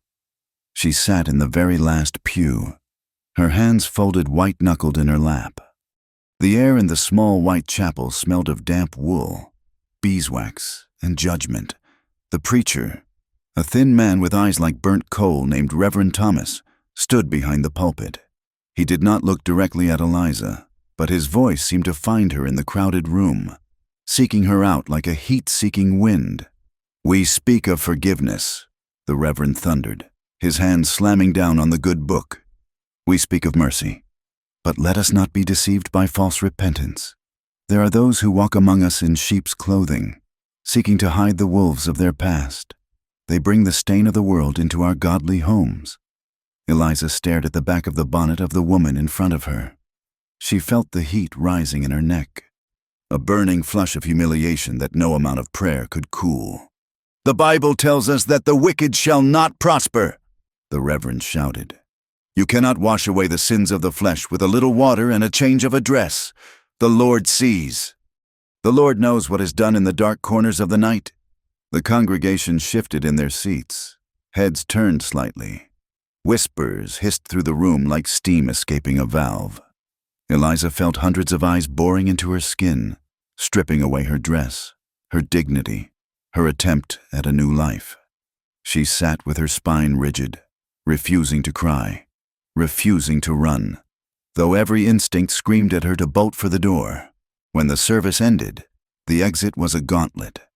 As Eliza walked down the steps, the crowd parted around her as if she were carrying a plague. Women she had bought flour from at the mercantile turned their backs, suddenly engrossed in conversation. A little girl, whose dropped doll Eliza had retrieved just 3 days prior, started to wave. Her mother, a stout woman with a pinched face, grabbed the child's arm and yanked her back so violently the girl stumbled. "Don't you look at her. Sarah," the mother hissed, loud enough for half the street to hear. "You stay away from that filth." Eliza kept walking, her gaze fixed on the muddy ruts of the road. She felt dirty. She felt as though the Reverend was right, that her very presence was a contamination. Caleb was waiting for her at the bottom of the hill. He had not gone into the church. He had little use for sermons that preached love while practicing hate. He saw the mother pull the child away. He saw the way the men on the mercantile porch spat tobacco juice near Eliza's hem as she passed, his jaw set like iron. He stepped forward, placing himself between Eliza and the town. "Morning, Mrs. Gable," Caleb said to the mother, tipping his hat. His voice was pleasant, but his eyes were hard as flint. "Fine day for teaching children manners, isn't it?" The woman huffed, clutching her daughter close, and hurried away without a word. Caleb fell in step beside Eliza. He did not touch her. He knew that would only fuel the fire, but his presence was a shield. "Ignore them," he murmured. "They are sheep, Eliza. They only know how to baa when the shepherd tells them to. It is not just noise." "Caleb," Eliza whispered, her voice tight. "It is hatred." It escalated over the next week. Caleb began coming back to the boarding house with fresh marks on him. A split lip one evening, a bruised set of knuckles the next. He dismissed them as slips of the hammer at the smithy or a stubborn horse, but Eliza knew better. She knew he was fighting for her. She sat him down one evening in the kitchen, dipping a cloth into a bowl of cool water to dab at a cut over his eye. "You have to stop," she said, her hands trembling slightly as she touched his face. "Stop what?" Caleb asked, wincing slightly as the water hit the raw skin. "Fighting them. Defending me. It only makes them angrier." "I am not going to let them talk about you like that," Caleb said. "I don't care if I have to fight every man in Oak Creek." "And what happens when you are too hurt to work?" Eliza asked. "What happens when they decide to do more than talk? You are getting hurt because of me. Caleb, everyone gets hurt because of me." Caleb reached up and caught her hand, stopping her ministrations. "You are not the one hurting me. Eliza, they are—" Do not confuse the victim with the villain, but Eliza could not separate them. The guilt lay heavy in her gut, a stone that grew heavier with every dark look she received in the street. Then, the law arrived. It was a Tuesday afternoon when the sheriff rode into town. He was not the local constable, who was an old man mostly concerned with drunks and stray dogs. This was Sheriff Kincaid, a man whose jurisdiction covered the wider territory, including the mining districts. Kincaid was a broad-shouldered man with a thick mustache and a smile that didn't reach his eyes. He rode a tall black horse and wore a badge that gleamed too brightly in the winter sun. He tied his horse at the rack in front of the saloon and spent an hour inside. When he came out, he walked straight toward the boarding house. Eliza was sweeping the front porch. She saw him coming and stopped. her broom clutched in her hands like a weapon she didn't know how to use. She recognized the walk. It was the walk of a man who owned the ground he stepped on. He stopped at the foot of the stairs and looked up at her. "Eliza, isn't it?" Kincaid asked. His voice was smooth, carrying the false warmth of a politician. Eliza nodded, unable to speak. "I have been looking for you," Kincaid said, resting a hand on his gun belt. "Mr. Briggs has been very worried. He was afraid you had met with foul play in the storm." "I am fine," Eliza said, her voice barely a whisper. "I am working here." Kincaid chuckled. "A dry sound. Working. Yes. Well, the thing is, Eliza, you have a contract. Mr. Briggs showed it to me. It says you owe him a significant sum, and that your labor belongs to him until that sum is paid. I paid him," Eliza said, finding a sudden spark of defiance. "I worked for 3 years. I paid him 10 times over what I borrowed. Interest is a tricky thing," Kincaid said. "Mounting the first step, and breach of contract is a crime." "Eliza, especially when you steal from your employer before you run." "I didn't steal. Briggs says you took money from the till. That was my money. Money I saved." Kincaid shrugged. "That is for a judge to decide. And seeing as the nearest judge is a long ride away, my duty is to return the property to its owner until such time as a hearing can be held." He pulled a folded piece of paper from his pocket and waved it. "This is a warrant. Eliza, you are coming with me." Eliza froze. The street seemed to tilt. People were stopping to watch. She saw the mercantile owner watching from his window. She saw Mrs. Gable pause on the boardwalk. They were all watching, and none of them moved. To them, this was justice. This was the trash being taken out. "I am not going back," Eliza gasped, backing up until her spine hit the wall of the house. Kincaid took another step up. "I don't think you have a choice, darling." "Now, don't make a scene. It is unbecoming." He reached for her arm.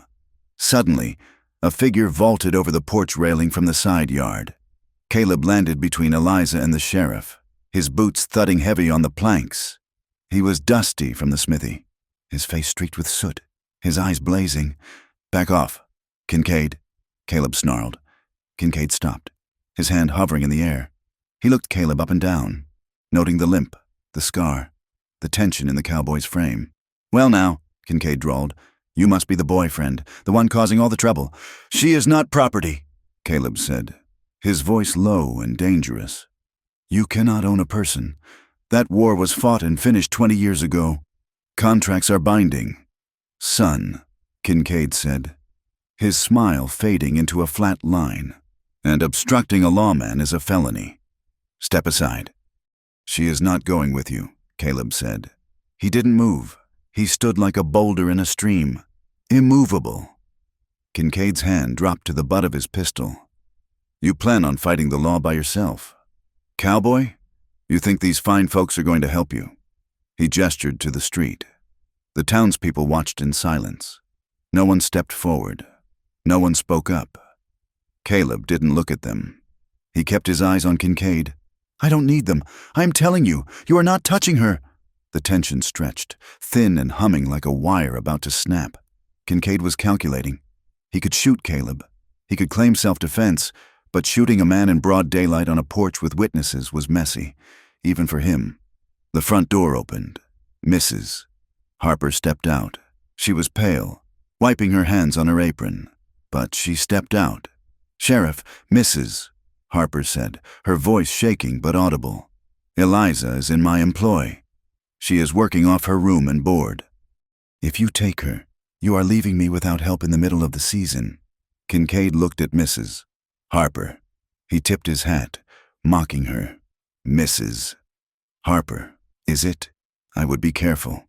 Ma'am, harboring a fugitive can get a business shut down. Licenses can be revoked. Taxes can be reassessed. Mrs. Harper swallowed hard, her throat clicking, but she didn't retreat. "She is my employee," she repeated.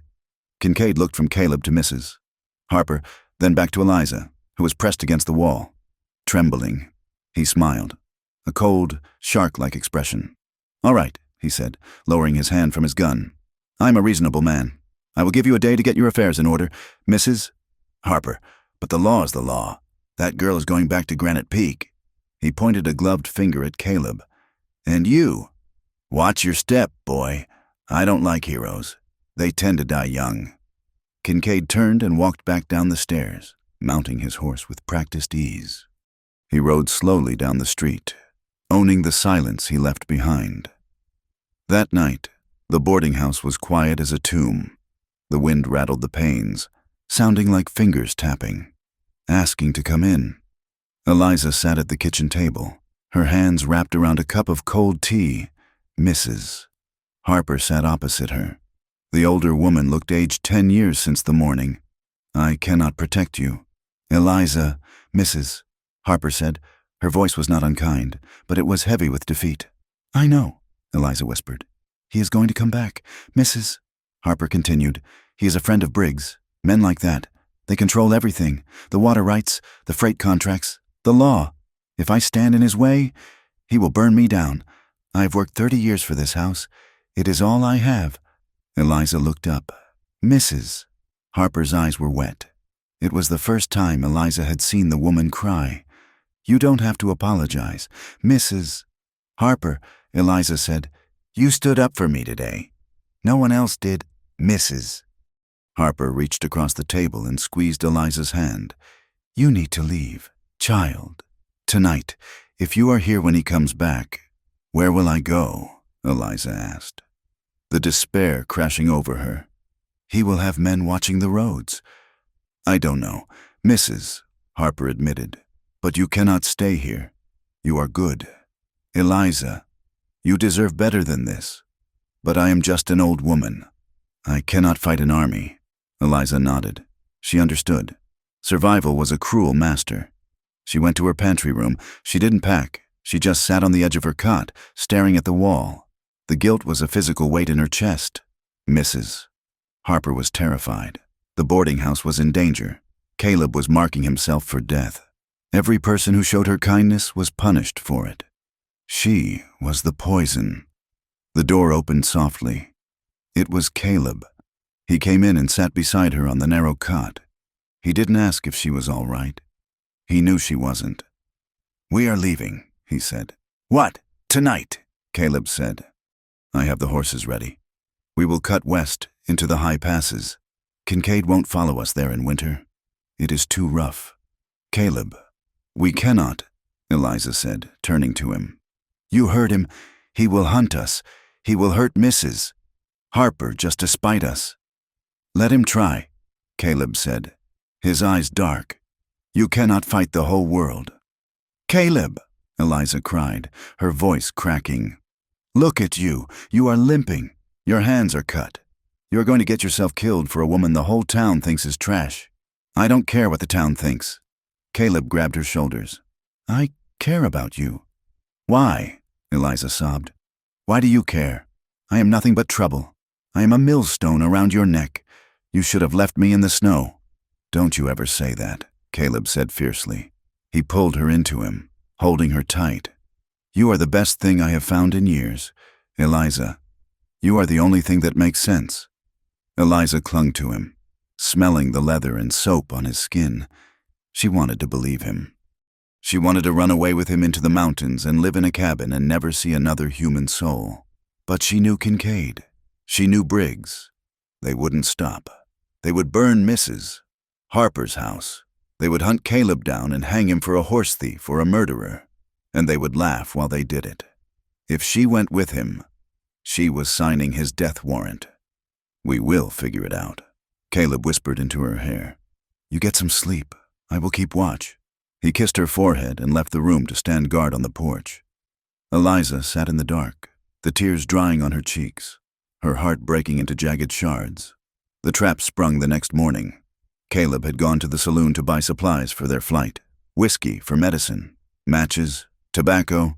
He was trying to be quick. He was standing at the bar when a man bumped into him hard from behind. It was one of the loafers, a man named Deke who did odd jobs for the sheriff. Watch it, cripple. Deke sneered. Caleb stepped away. Excuse me, Deke shoved him again. I said, "Watch it. You stepped on my boot." "I didn't step on anything," Caleb said, sensing the setup but unable to avoid it. "You calling me a liar?" Deke shouted. He swung a wild punch. Caleb dodged it easily. He grabbed Deke's arm and spun him, pushing him away. He didn't hit him. He just neutralized the threat. Suddenly, the doors burst open.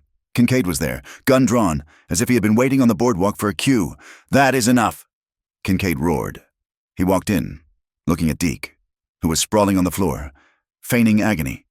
"He attacked me." "Sheriff," Deke whined. "He tried to break my arm. I saw it."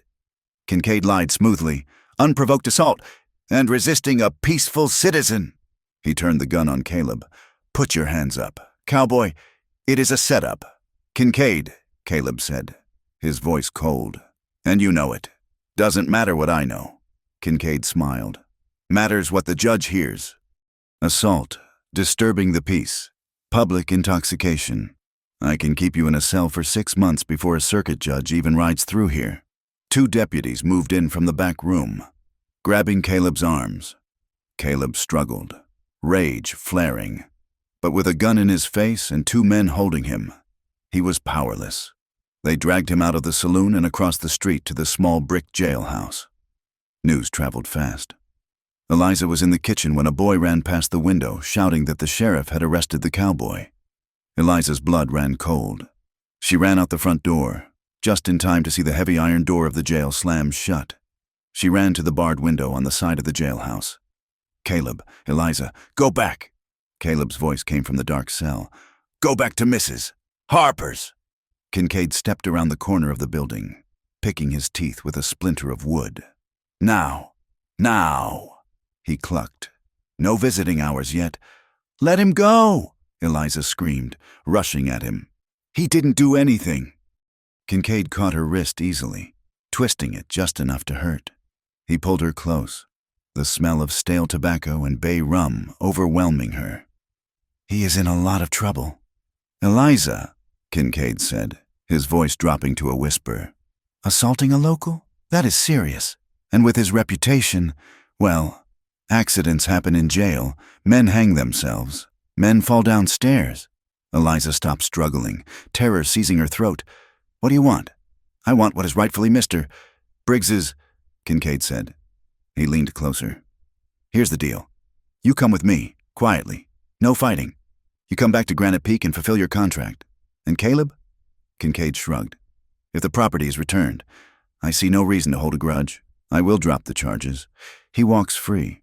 Maybe he learns a lesson about interfering in business." Eliza looked at the barred window. She couldn't see Caleb, but she could feel him there in the dark. "If I go, you will let him go?" she asked. "You promise? I'm a man of the law." Kincaid smiled. "I keep my word.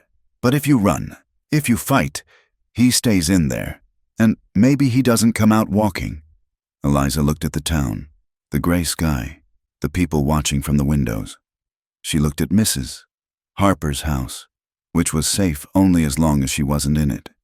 She realized then that there was no escape. There was no cabin in the mountains. There was no future with golden grass and antelope. There was only the debt and the hunger and the power of men like Kincaid. But she could save him. She could save the man who had saved her. "I will go," she whispered. "Good girl," Kincaid said. He released her wrist. "We leave at dawn. Have your things ready. And don't tell the cowboy. If he makes a scene, the deal is off." Eliza did not sleep. The night was a long, suffocating tunnel. She packed her meager belongings, the calico dress, a hairbrush, the scarf Caleb had given her. She sat on the cot and took a piece of paper and a pencil stub.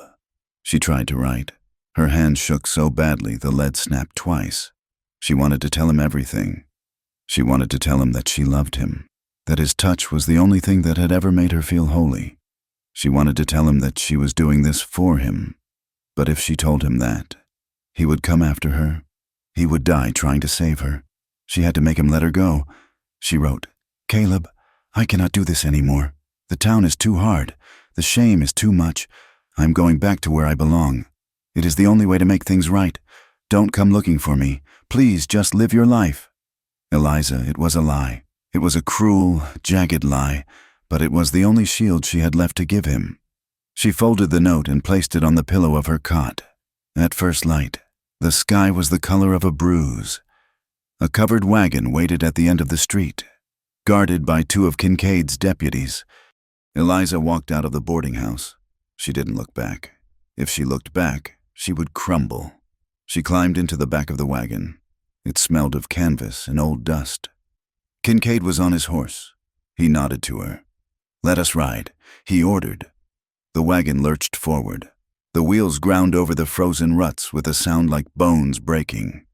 Eliza pulled her knees to her chest in the dark of the canvas cover. As the wagon rolled out of town, heading north toward the mountains and the mines, she didn't cry. She was past crying. She was hollow. She closed her eyes and focused on one thing, the memory of Caleb's heartbeat against her ear in the barn. She locked that memory away in a box in the center of her mind. A tiny, secret flame to keep her from freezing in the long night ahead. 2 hours later, the heavy iron key turned in the lock of the jail cell. The door swung open. Kincaid stood there, looking bored. "Get out," he said. Caleb stood up from the cot. He was stiff, his muscles coiled tight. "What is this? Charges are dropped," Kincaid said. "Witness recanted. Said he might have tripped. You are free to go." Caleb narrowed his eyes. He didn't trust it. Kincaid wasn't a man who let things go. "Why?" Caleb asked. "Maybe I am feeling generous." Kincaid smirked. "Or maybe the problem solved itself. Get out of my town, Cowboy, before I change my mind." Caleb walked out of the cell, brushing past Kincaid. He stepped into the street. The sun was up, but the air was cold. He felt a sudden, sickening lurch in his gut. The problem solved itself. He ran. He ran despite his bad leg, sprinting down the muddy street to the boarding house. He burst through the front door. "Mrs. Harper!" The widow appeared from the kitchen, looking pale and frightened. "Caleb? They let you go. Where is she?" Caleb demanded. "Where is Eliza?" "She is in her room." "Mrs. Harper said. She didn't come down for breakfast." "I thought she was sleeping." Caleb didn't wait. He tore down the hall and threw open the door to the pantry room. It was empty. The cot was made. The small bundle of clothes was gone. On the pillow, a piece of paper sat like a white flag of surrender. Caleb walked over and picked it up. His hands were shaking. He read the words, "I am going back to where I belong." "No," he whispered. "No." He crushed the paper in his fist. He knew instantly what had happened. She hadn't left because she wanted to. She hadn't left because of the shame. She had traded herself. She had bought his freedom with her own. A roar built in Caleb's chest, a sound of pure, animal fury. He kicked the cot, sending it crashing against the wall. He slammed his fist into the doorframe, splintering the wood. The rage was blinding. It was the old rage, the killer's rage. He wanted to burn the town. He wanted to find Kincaid and tear him apart with his bare hands. He wanted to watch the world bleed for what it had done to her. He stood there, panting, his knuckles bleeding, the red haze clouding his vision. Then he remembered. He remembered her hand in his. He remembered her voice in the cabin. "I don't know how to want without feeling dirty."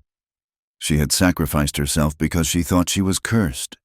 She thought she was saving him. The rage cooled, hardening into something colder and more durable. It settled into his bones like iron. He was not going to burn the town. That was what the old Caleb would have done. He walked out of the room, past a terrified Mrs. "Harper, where are you going?" she gasped. "I'm going to get her back," Caleb said. His voice was quiet, terrifyingly calm. He walked to the livery stable. He saddled his horse. He checked his Winchester. He counted his shells. He mounted up and rode to the edge of town, looking at the fresh wagon tracks cutting deep into the mud, heading north toward the dark peaks of the mining district. Kincaid thought he had won. Briggs thought he had his property back. They thought Caleb was just a drifter who would take his freedom and run. They were wrong. Caleb touched the scar on his side. He looked at the mountains. "I am coming, Eliza," he whispered to the wind. He spurred the horse, riding hard into the teeth of the winter. a man with nothing left to lose and everything to save. He would ride through hell to find her, and God help the men who stood in his way. Caleb stood in the center of the livery stable, the air smelling of wet hay and horse sweat. He looked at his spare saddle, a good piece of leather he had tooled himself during long nights by the fire in Texas. It was worth $40 easily. He sold it to the stable master for $15. He did not haggle. He did not have the time. With the money heavy in his pocket, he moved through the town of Oak Creek with a grim efficiency that frightened the few people who looked him in the eye. He bought 3 boxes of ammunition for his Winchester. He bought jerked beef, a bag of coffee, and a heavy wool blanket. He went to the mercantile and bought a map of the Northern Territory. Though he knew the mountains were treacherous enough to make any paper map a suggestion at best, he was preparing for war. Not a war of armies, but a war against the land, and against the men who thought they owned it. When he returned to Mrs.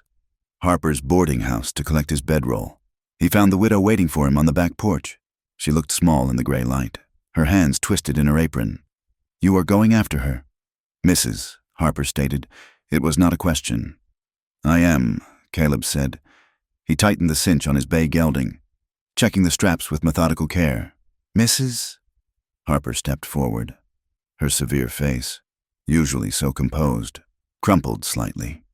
She reached into her pocket and pulled out a small packet wrapped in oilcloth and a thick, gray wool scarf. "Here," she said, thrusting them into his hands. "It is ham and biscuits." "And the scarf? It belonged to my husband. It is warm." Caleb took the items. He looked at the scarf, then at the woman who had risked her livelihood to stand on a porch and defy a sheriff. "Thank you, ma'am," he said softly. "Bring her back." "Caleb." "Mrs." Harper whispered, her voice thick with emotion. "She is a good girl. She deserves someone who will come for her. God knows not many of us get that." Caleb wound the scarf around his neck. It smelled of cedar and lavender. "I will bring her back," he promised, "or I will die trying." He swung into the saddle, the leather creaking in the cold air. He touched the brim of his hat, turned the horse's head north, and rode out of Oak Creek. He did not look back. The town that had judged them was behind him. Ahead lay the mountains, white and unforgiving. The high country was a world stripped of mercy. As Caleb rode higher, the rolling foothills gave way to jagged peaks that tore at the sky. The open prairie vanished, replaced by narrow canyons where the wind screamed like a trapped spirit. The air grew thin, burning his lungs with every inhalation. The snow here was not the soft blanket of the plains. It was hard-packed ice, slick and treacherous, hiding crevices that could swallow a horse whole. Caleb rode with his eyes scanning the ground, trusting the bay gelding's instincts as much as his own. The silence was absolute. There were no birds, no rustle of dry grass, just the sound of the wind in the pines and the crunch of hooves. It weighed on him. This vast emptiness. It gave him too much time to think. He thought of Eliza in the wagon, freezing in the dark. He thought of the note she had left. "I am going back to where I belong." It was a lie that burned him more than the cold. She believed she belonged in the dark because that was where the world had shoved her. He camped in the lee of rock falls, building small, smokeless fires that offered barely enough heat to thaw his hands. His fingers cracked and bled, the skin splitting in the dry cold. His breath frosted inside Mrs. Harper's scarf, turning the wool into a mask of ice. On the third night, huddled under his blankets while the temperature dropped to 20 degrees below zero, the doubt came. It whispered that he was a fool. It whispered that he was riding to his death for a woman who had walked away. It whispered that he was just a violent man looking for an excuse to use his gun again. But then he remembered the cabin. He remembered the way she had gripped his wrist in her sleep. He remembered the look in her eyes in the barn, the terror warring with a hunger so deep it terrified her. She had not walked away. She had been dragged away by her own conscience. "I am not leaving you. Eliza." He spoke aloud to the empty darkness. His voice was raspy, swallowed instantly by the wind. "You do not face the nightmares alone. Not anymore. Granite Peak was not a town. It was a wound in the earth.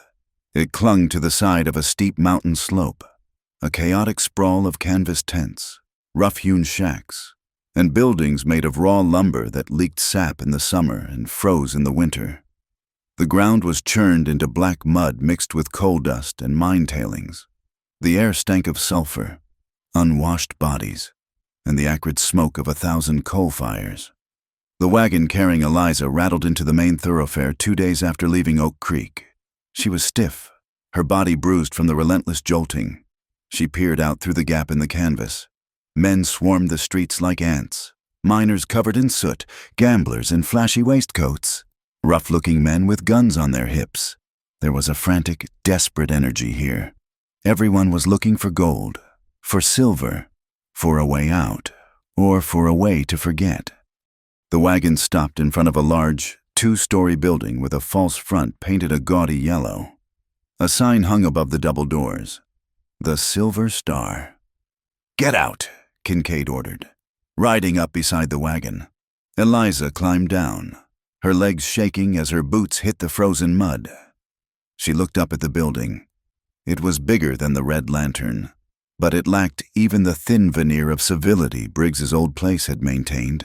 The windows were grime-streaked. The sounds of shouting and breaking glass drifted from inside, even in the middle of the day. Inside, the air was thick with cigar smoke and the smell of spilled beer. Briggs was waiting. He stood by the bar, looking satisfied.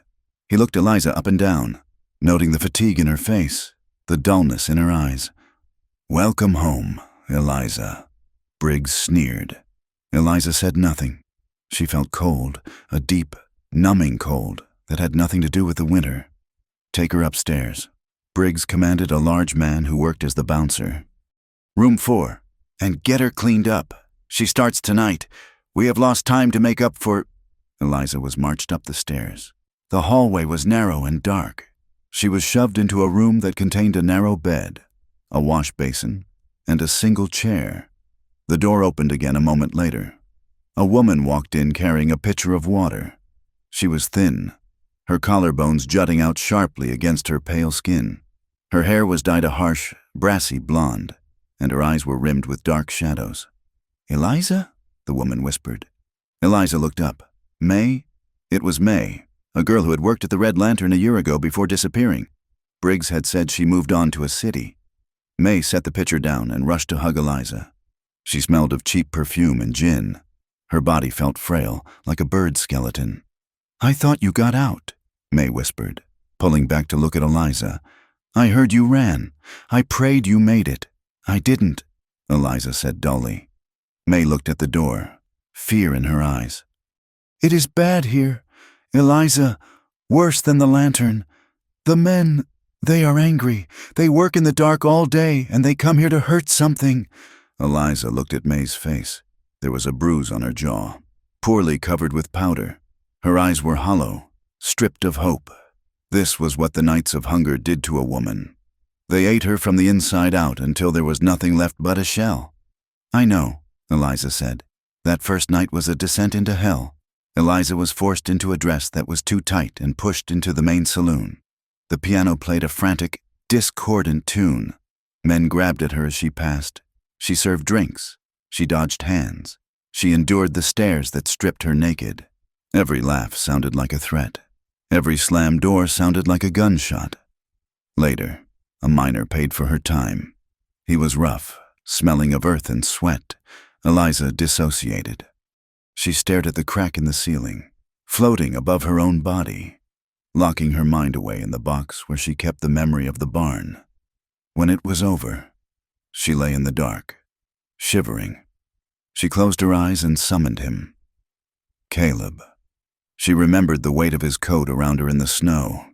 She remembered his voice, low and steady, telling her to breathe. She remembered the almost kiss, the way he had stopped because she asked him to. He had promised her safety. He had offered her a choice. The ache of missing him was sharper than any physical pain. It was a hunger that clawed at her throat. She didn't just miss his protection. She missed him. She missed the man who looked at winter wheatgrass and saw endurance.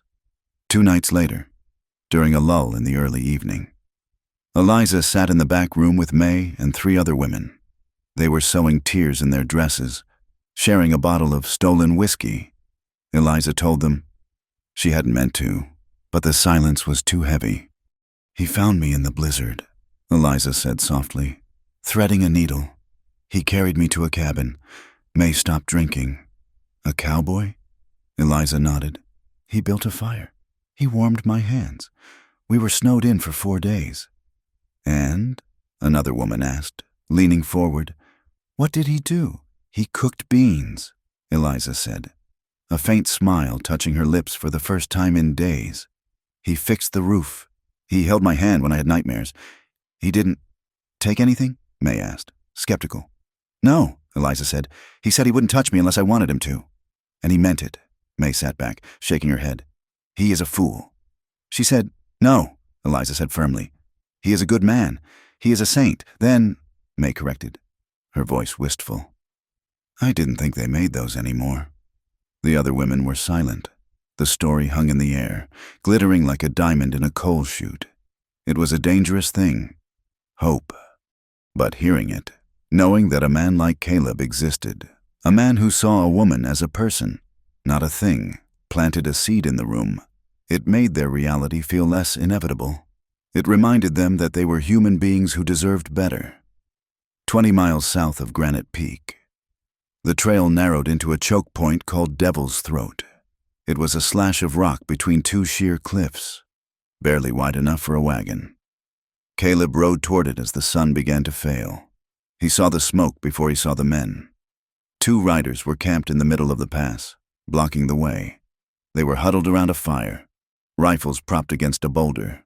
They were clearly sentries, placed there to ensure that whatever came in or out of Granite Peak was approved by Briggs and Kincaid. Caleb pulled his horse up. He could turn back, find another road over the ridge, but that would take 2 days he didn't have. He checked his Winchester. He checked the Colt on his hip. He nudged the horse forward, riding openly toward the fire. The men jumped up, grabbing their rifles. One was tall and bearded. The other was the man named Stark, the one Caleb had driven off in the blizzard weeks ago.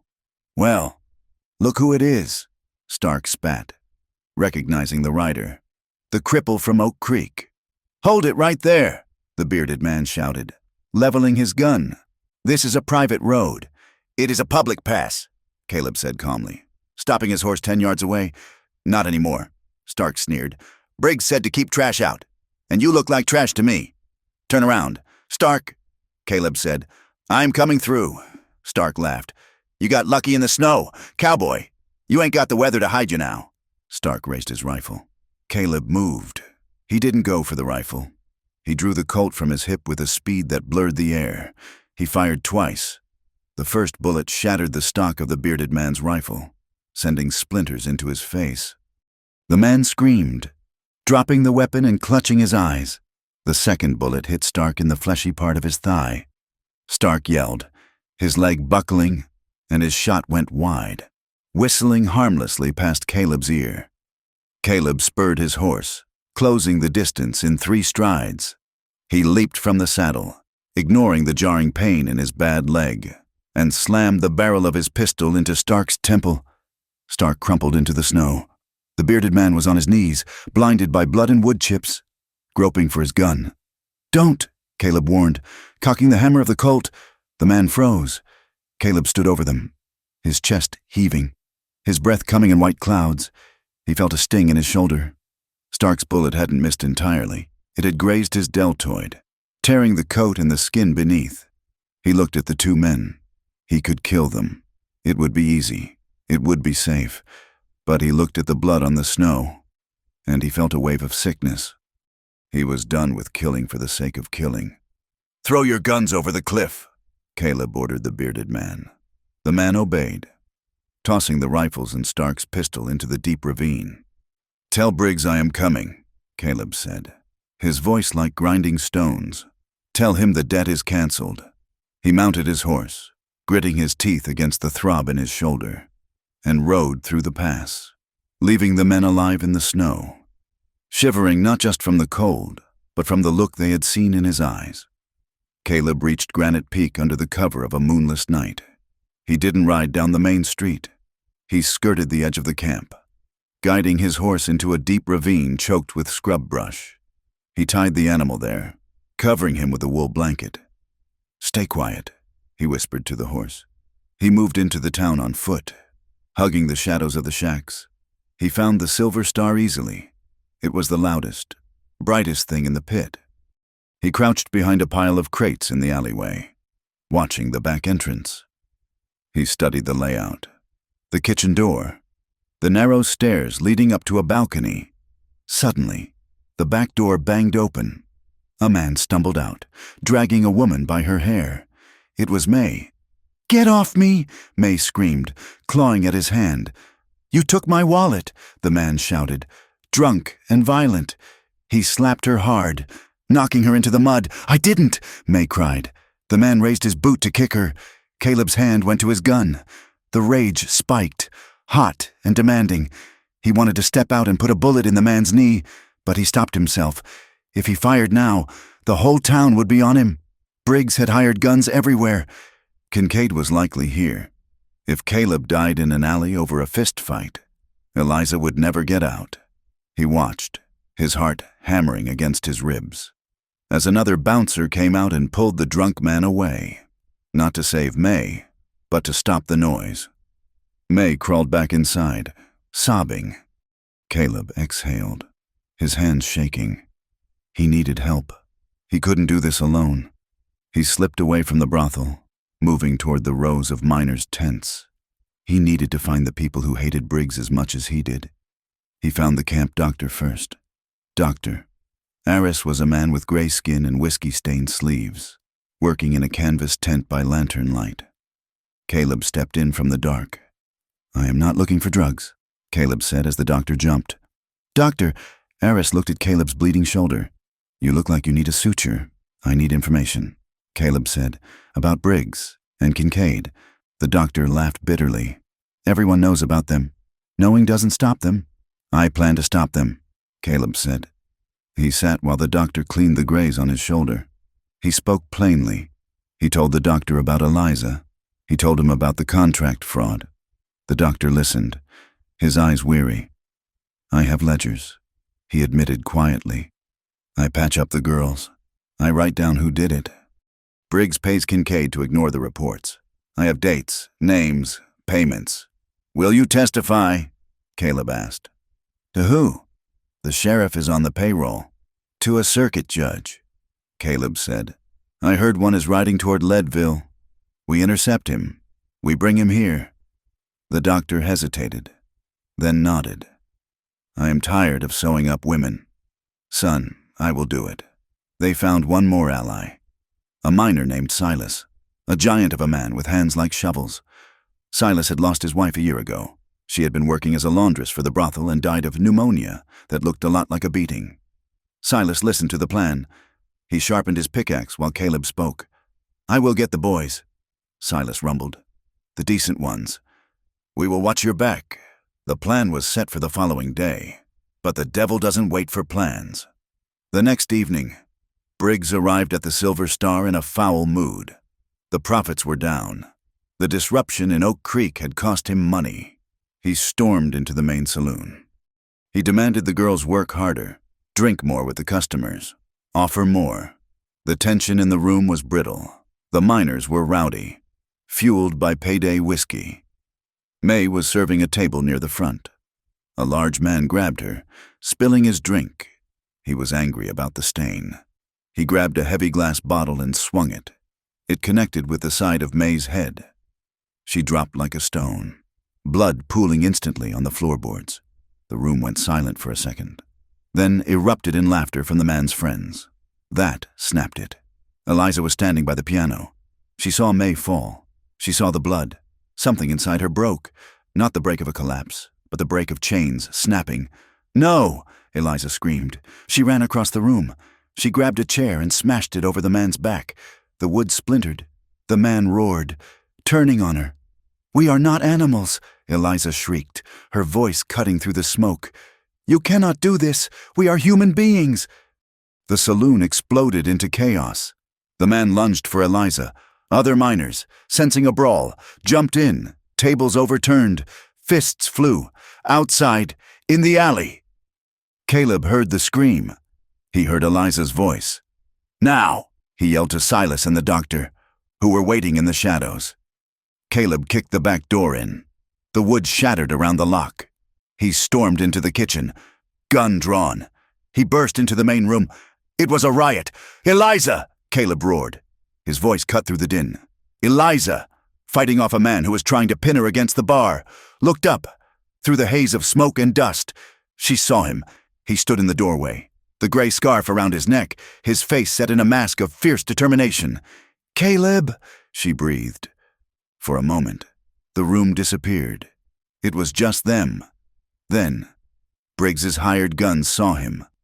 "There he is," one shouted. "Kill him!" Gunfire erupted.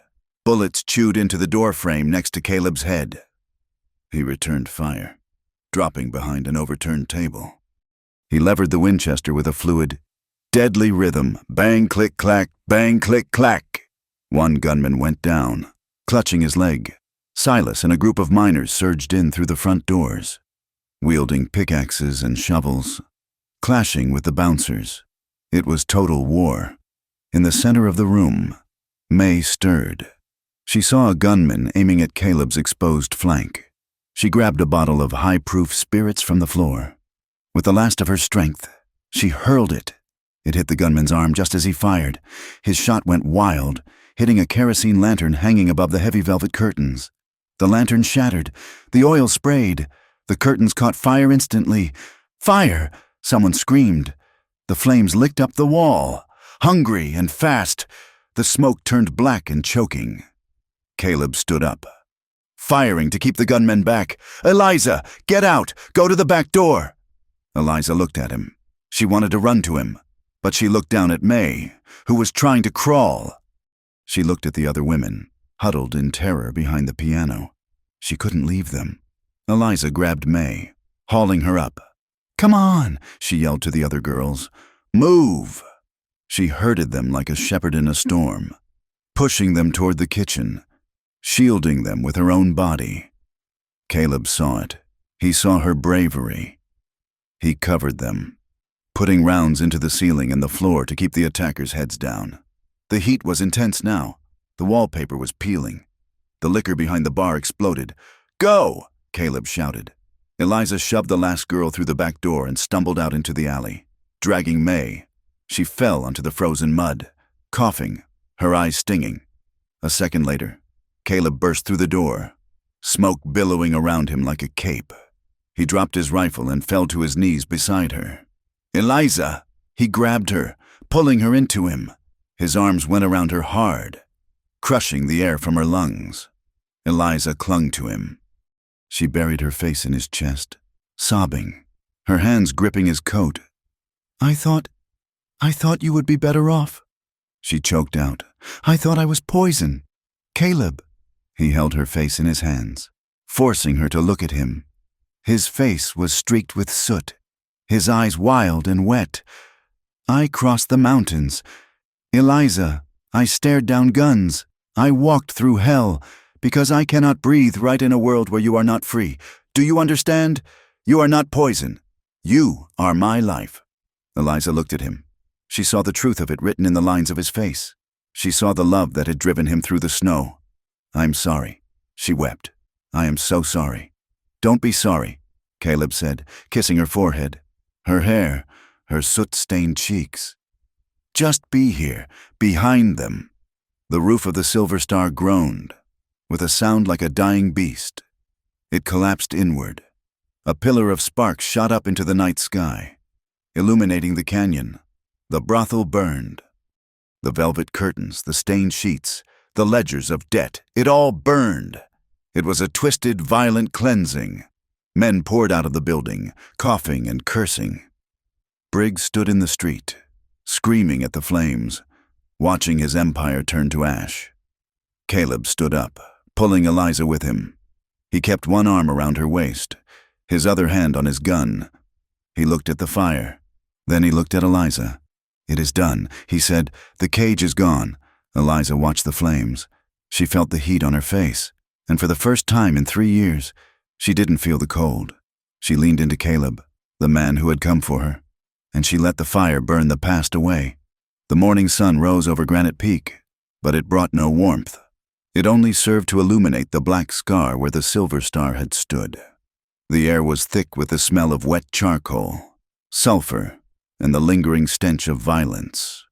Smoke still curled from the ruins, twisting into the gray sky like the ghosts of the women who had suffered there. The town teetered on a knife's edge. The destruction of the brothel had shattered the fragile, corrupt order that held the mining camp together. In the muddy streets, men gathered in tight knots, their hands resting near their weapons. The miners who had fought alongside Caleb stood near the doctor's tent, leaning on their pickaxes, but others, men who had been on Briggs's payroll, or those who simply feared change, were muttering darkly. They looked at Caleb with suspicion. To them, he was a drifter, a gunman, an outsider who had ridden in and burned down a local institution. Lynch him, a voice shouted from near the saloon. He brings nothing but trouble. Run him out, another echoed. Caleb stood by the doctor's tent, his hand resting on the stock of his Winchester. He was tired. His shoulder throbbed where the bullet had grazed him, and his bad leg felt like it was filled with lead, but he did not back down. He watched the crowd, gauging the distance, calculating the angles. Beside him, Eliza stood.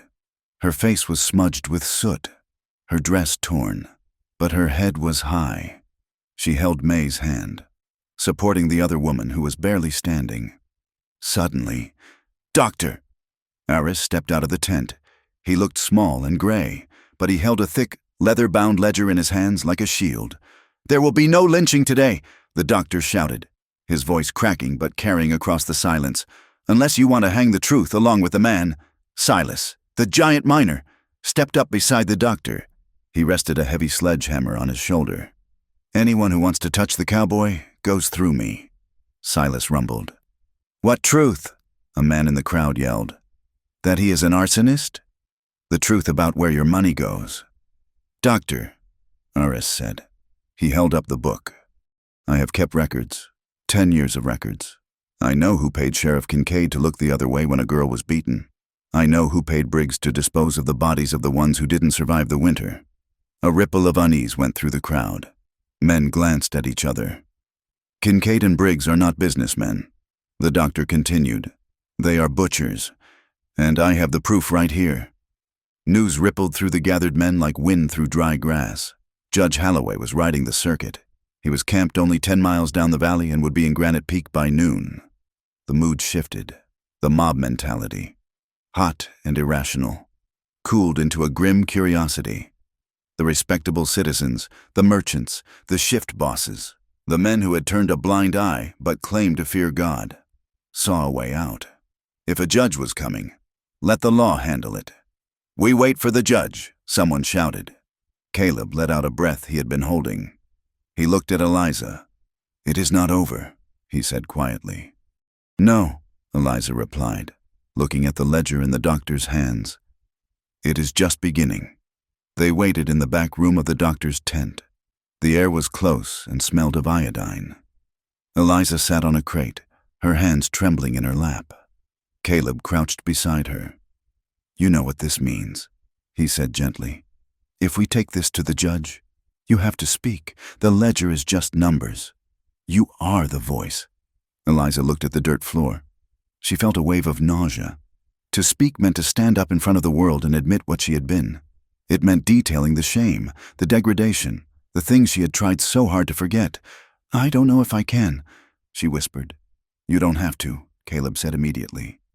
He took her hand. "We can ride. Right now. We can be in the past before the judge gets here. I will not think less of you. I will never think less of you." Eliza looked up at him. She saw the conflict in his eyes. He wanted justice. She could see the fire of it burning in him, but he wanted to protect her more. He was willing to let Briggs and Kincaid walk free if it meant sparing her pain. She looked at May, who was lying on a cot in the corner, her face swollen and purple. She looked at the other women huddled together, terrified and silent. If she ran, they stayed. If she ran, the story ended here, and nothing changed. "I'm tired. Caleb?" she said softly. "I know," he said. "No." Eliza shook her head. I'm tired of being a shadow. I am tired of hiding." She stood up. Her legs were shaky, but she locked her knees. "I spent 3 years wishing someone would hear me," she said, her voice gaining strength. "I screamed in my head every night. Now, there is a man coming who is paid to listen. I am going to make him hear." Caleb stood slowly. He looked at her with a mixture of awe and fierce pride. "Then I will be right beside you," he said. "And if anyone looks at you wrong, they answer to me." Judge Holloway arrived at noon. He was a man carved from old oak, with a face full of deep lines and eyes that had seen too much of the frontier's ugliness. He set up court in the only building large enough to hold the crowd, the mess hall of the largest mining company. The room was packed. Miners, drifters, and shopkeepers squeezed onto the rough benches. The air was thick with the smell of wet wool, tobacco, and anticipation. Briggs and Kincaid sat at a table near the front. They looked confident. Briggs was blustering, talking loudly to anyone who would listen about property rights and vandalism. Kincaid sat with his arms crossed, his badge gleaming, staring at the door with a smirk. Then, the door opened. A silence fell over the room. It started at the back and rolled forward like a wave. Eliza walked in. She had washed the soot from her face, though the shadows under her eyes remained. She wore the plain calico dress she had packed in Oak Creek, wrinkled now but clean.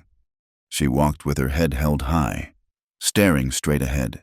Behind her walked Caleb. He had discarded his coat, revealing the holster at his hip and the bandage on his shoulder. He walked with his distinctive limp, his eyes scanning the crowd, daring anyone to speak. They walked to the front and took their seats on the bench reserved for witnesses. The proceedings began. Briggs spoke first, spinning a tale of a debt unpaid and a violent drifter who had kidnapped his lawful employee and destroyed his business. Kincaid backed him up, citing statutes and contracts, using the language of the law to twist the truth into a knot. Judge Holloway listened, his face impassive. He made notes in a small book. Then, he called Eliza. Eliza stood. She walked to the small chair placed before the judge.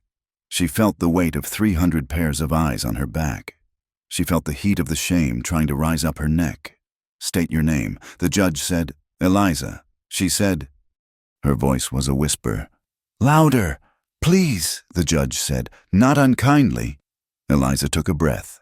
She looked at Caleb. He gave her a small nod, his eyes steady and anchoring. "My name is Eliza," she said, her voice clear and ringing. "Tell me about the debt," the judge said. "There was no debt," Eliza said. She gripped the arms of the chair. "I borrowed $20 for medicine for my brother. I worked for 3 years. I served drinks. I cleaned floors. And I did other things. The room was so quiet you could hear the wind outside. Mr. Briggs told me the interest was compounding." Eliza continued. "He told me I would never be free. He sold me to the mines like a mule. And Sheriff Kincaid, he came to Oak Creek and dragged me back at gunpoint. He told me if I didn't come, he would kill the man who tried to help me." "Lies," Briggs shouted, jumping up. "She is a whore.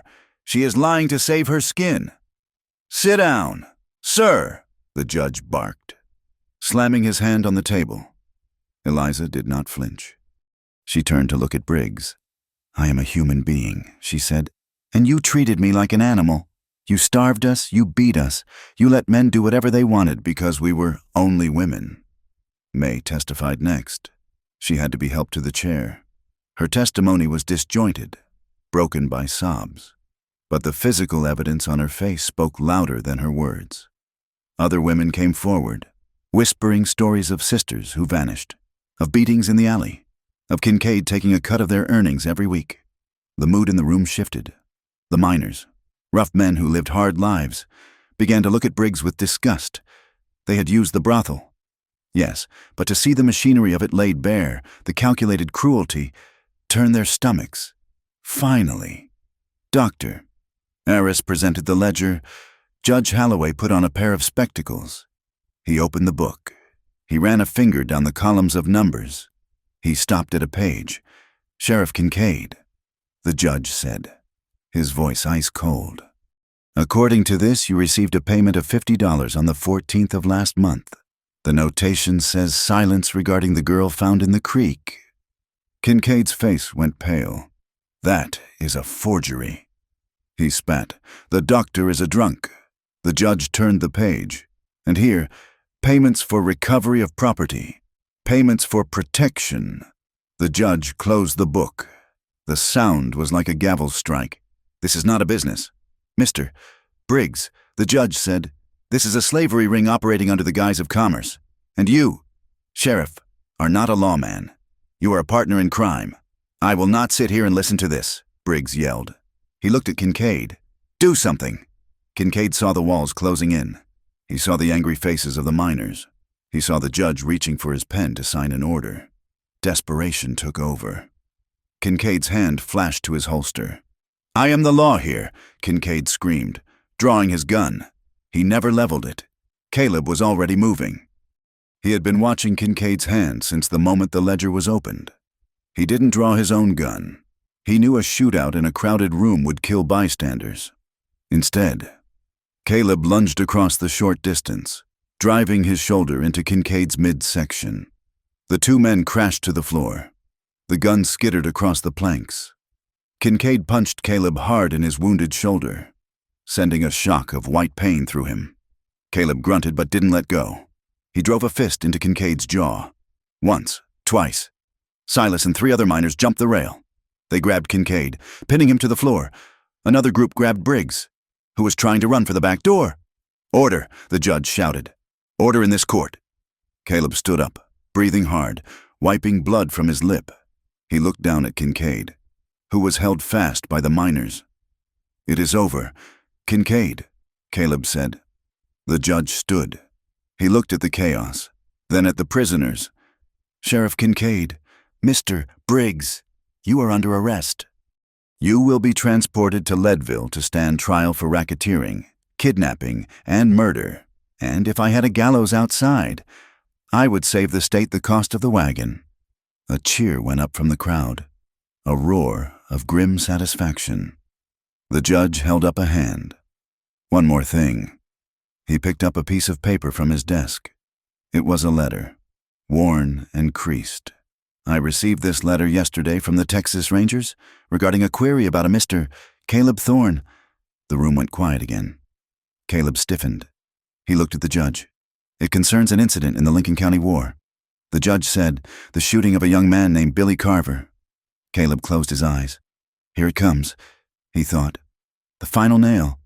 The letter confirms. The judge read. That Mr. Thorne was fired upon first. A witness has come forward, a man who fought for the opposing side, stating that the boy panicked and fired, and Mr. Thorne returned fire in self-defense. The warrant for his arrest is hereby quashed. Caleb opened his eyes. He felt the floor sway beneath him. For 5 years, he had carried the weight of a murderer. He had walked through the world believing he was a villain. Mr. Thorne, the judge said, looking at him over his spectacles. You are a free man, and it seems this town owes you a debt of gratitude. Caleb looked at Eliza. She was smiling, tears streaming down her face. He let out a long, shuddering breath. The ghost of the boy in Texas, the ghost that had haunted his sleep, finally faded away. The sun was setting by the time the excitement settled. Kincaid and Briggs were in irons, locked in a secure wagon under heavy guard. The town was returning to its business, but the air felt different, lighter, cleaner. Caleb and Eliza walked to the edge of the camp, away from the noise. They stood on a ridge overlooking the valley. The snow on the distant peaks turned pink and gold in the dying light. Caleb leaned against a pine tree. He looked tired, but the tension that had held his shoulders for so long was gone. So, he said softly, free, both of us. Eliza said. She stood beside him, wrapping her shawl tighter against the evening chill. What will you do? She asked. Caleb looked at the horizon. I am done drifting. Eliza, I have seen enough of the trail. He turned to face her. "There is a valley south of here, near the foothills. The soil is rough, mostly rock and sage. But there is water. A man could build a cabin there. He could run a few head of cattle, plant a garden." Eliza looked at him, her heart beating fast. "It wouldn't be an easy life," Caleb said. "Winters are hard. The work never ends. But it would be quiet. And it would be ours." He reached out and took her hand. His thumb brushed over her knuckles. "I want you there with me, Eliza. But only if you choose it. You can go east. You can go to the city. You are free now. You don't owe anyone anything, not even me." Eliza looked at his hand holding hers. She thought about the city, paved streets, brick buildings, anonymity. It sounded safe, but then she looked at his face. She saw the scar on his cheek, the gray in his beard, the eyes that had looked at her in a blizzard and seen a person worth saving. "I don't want the city," she whispered. "I want the rough soil." Caleb's hand tightened on hers. "Are you sure?" "I have never been more sure of anything," she said. "I want the cabin. Caleb, I want the fire. I want you." They rode south the next morning. They did not ride alone at first. They escorted May and 2 other women to the nearest railhead, giving them money from the sale of Caleb's spare horse to buy tickets to Denver, where a church group had a shelter. Saying goodbye was hard. May hugged Eliza, weeping.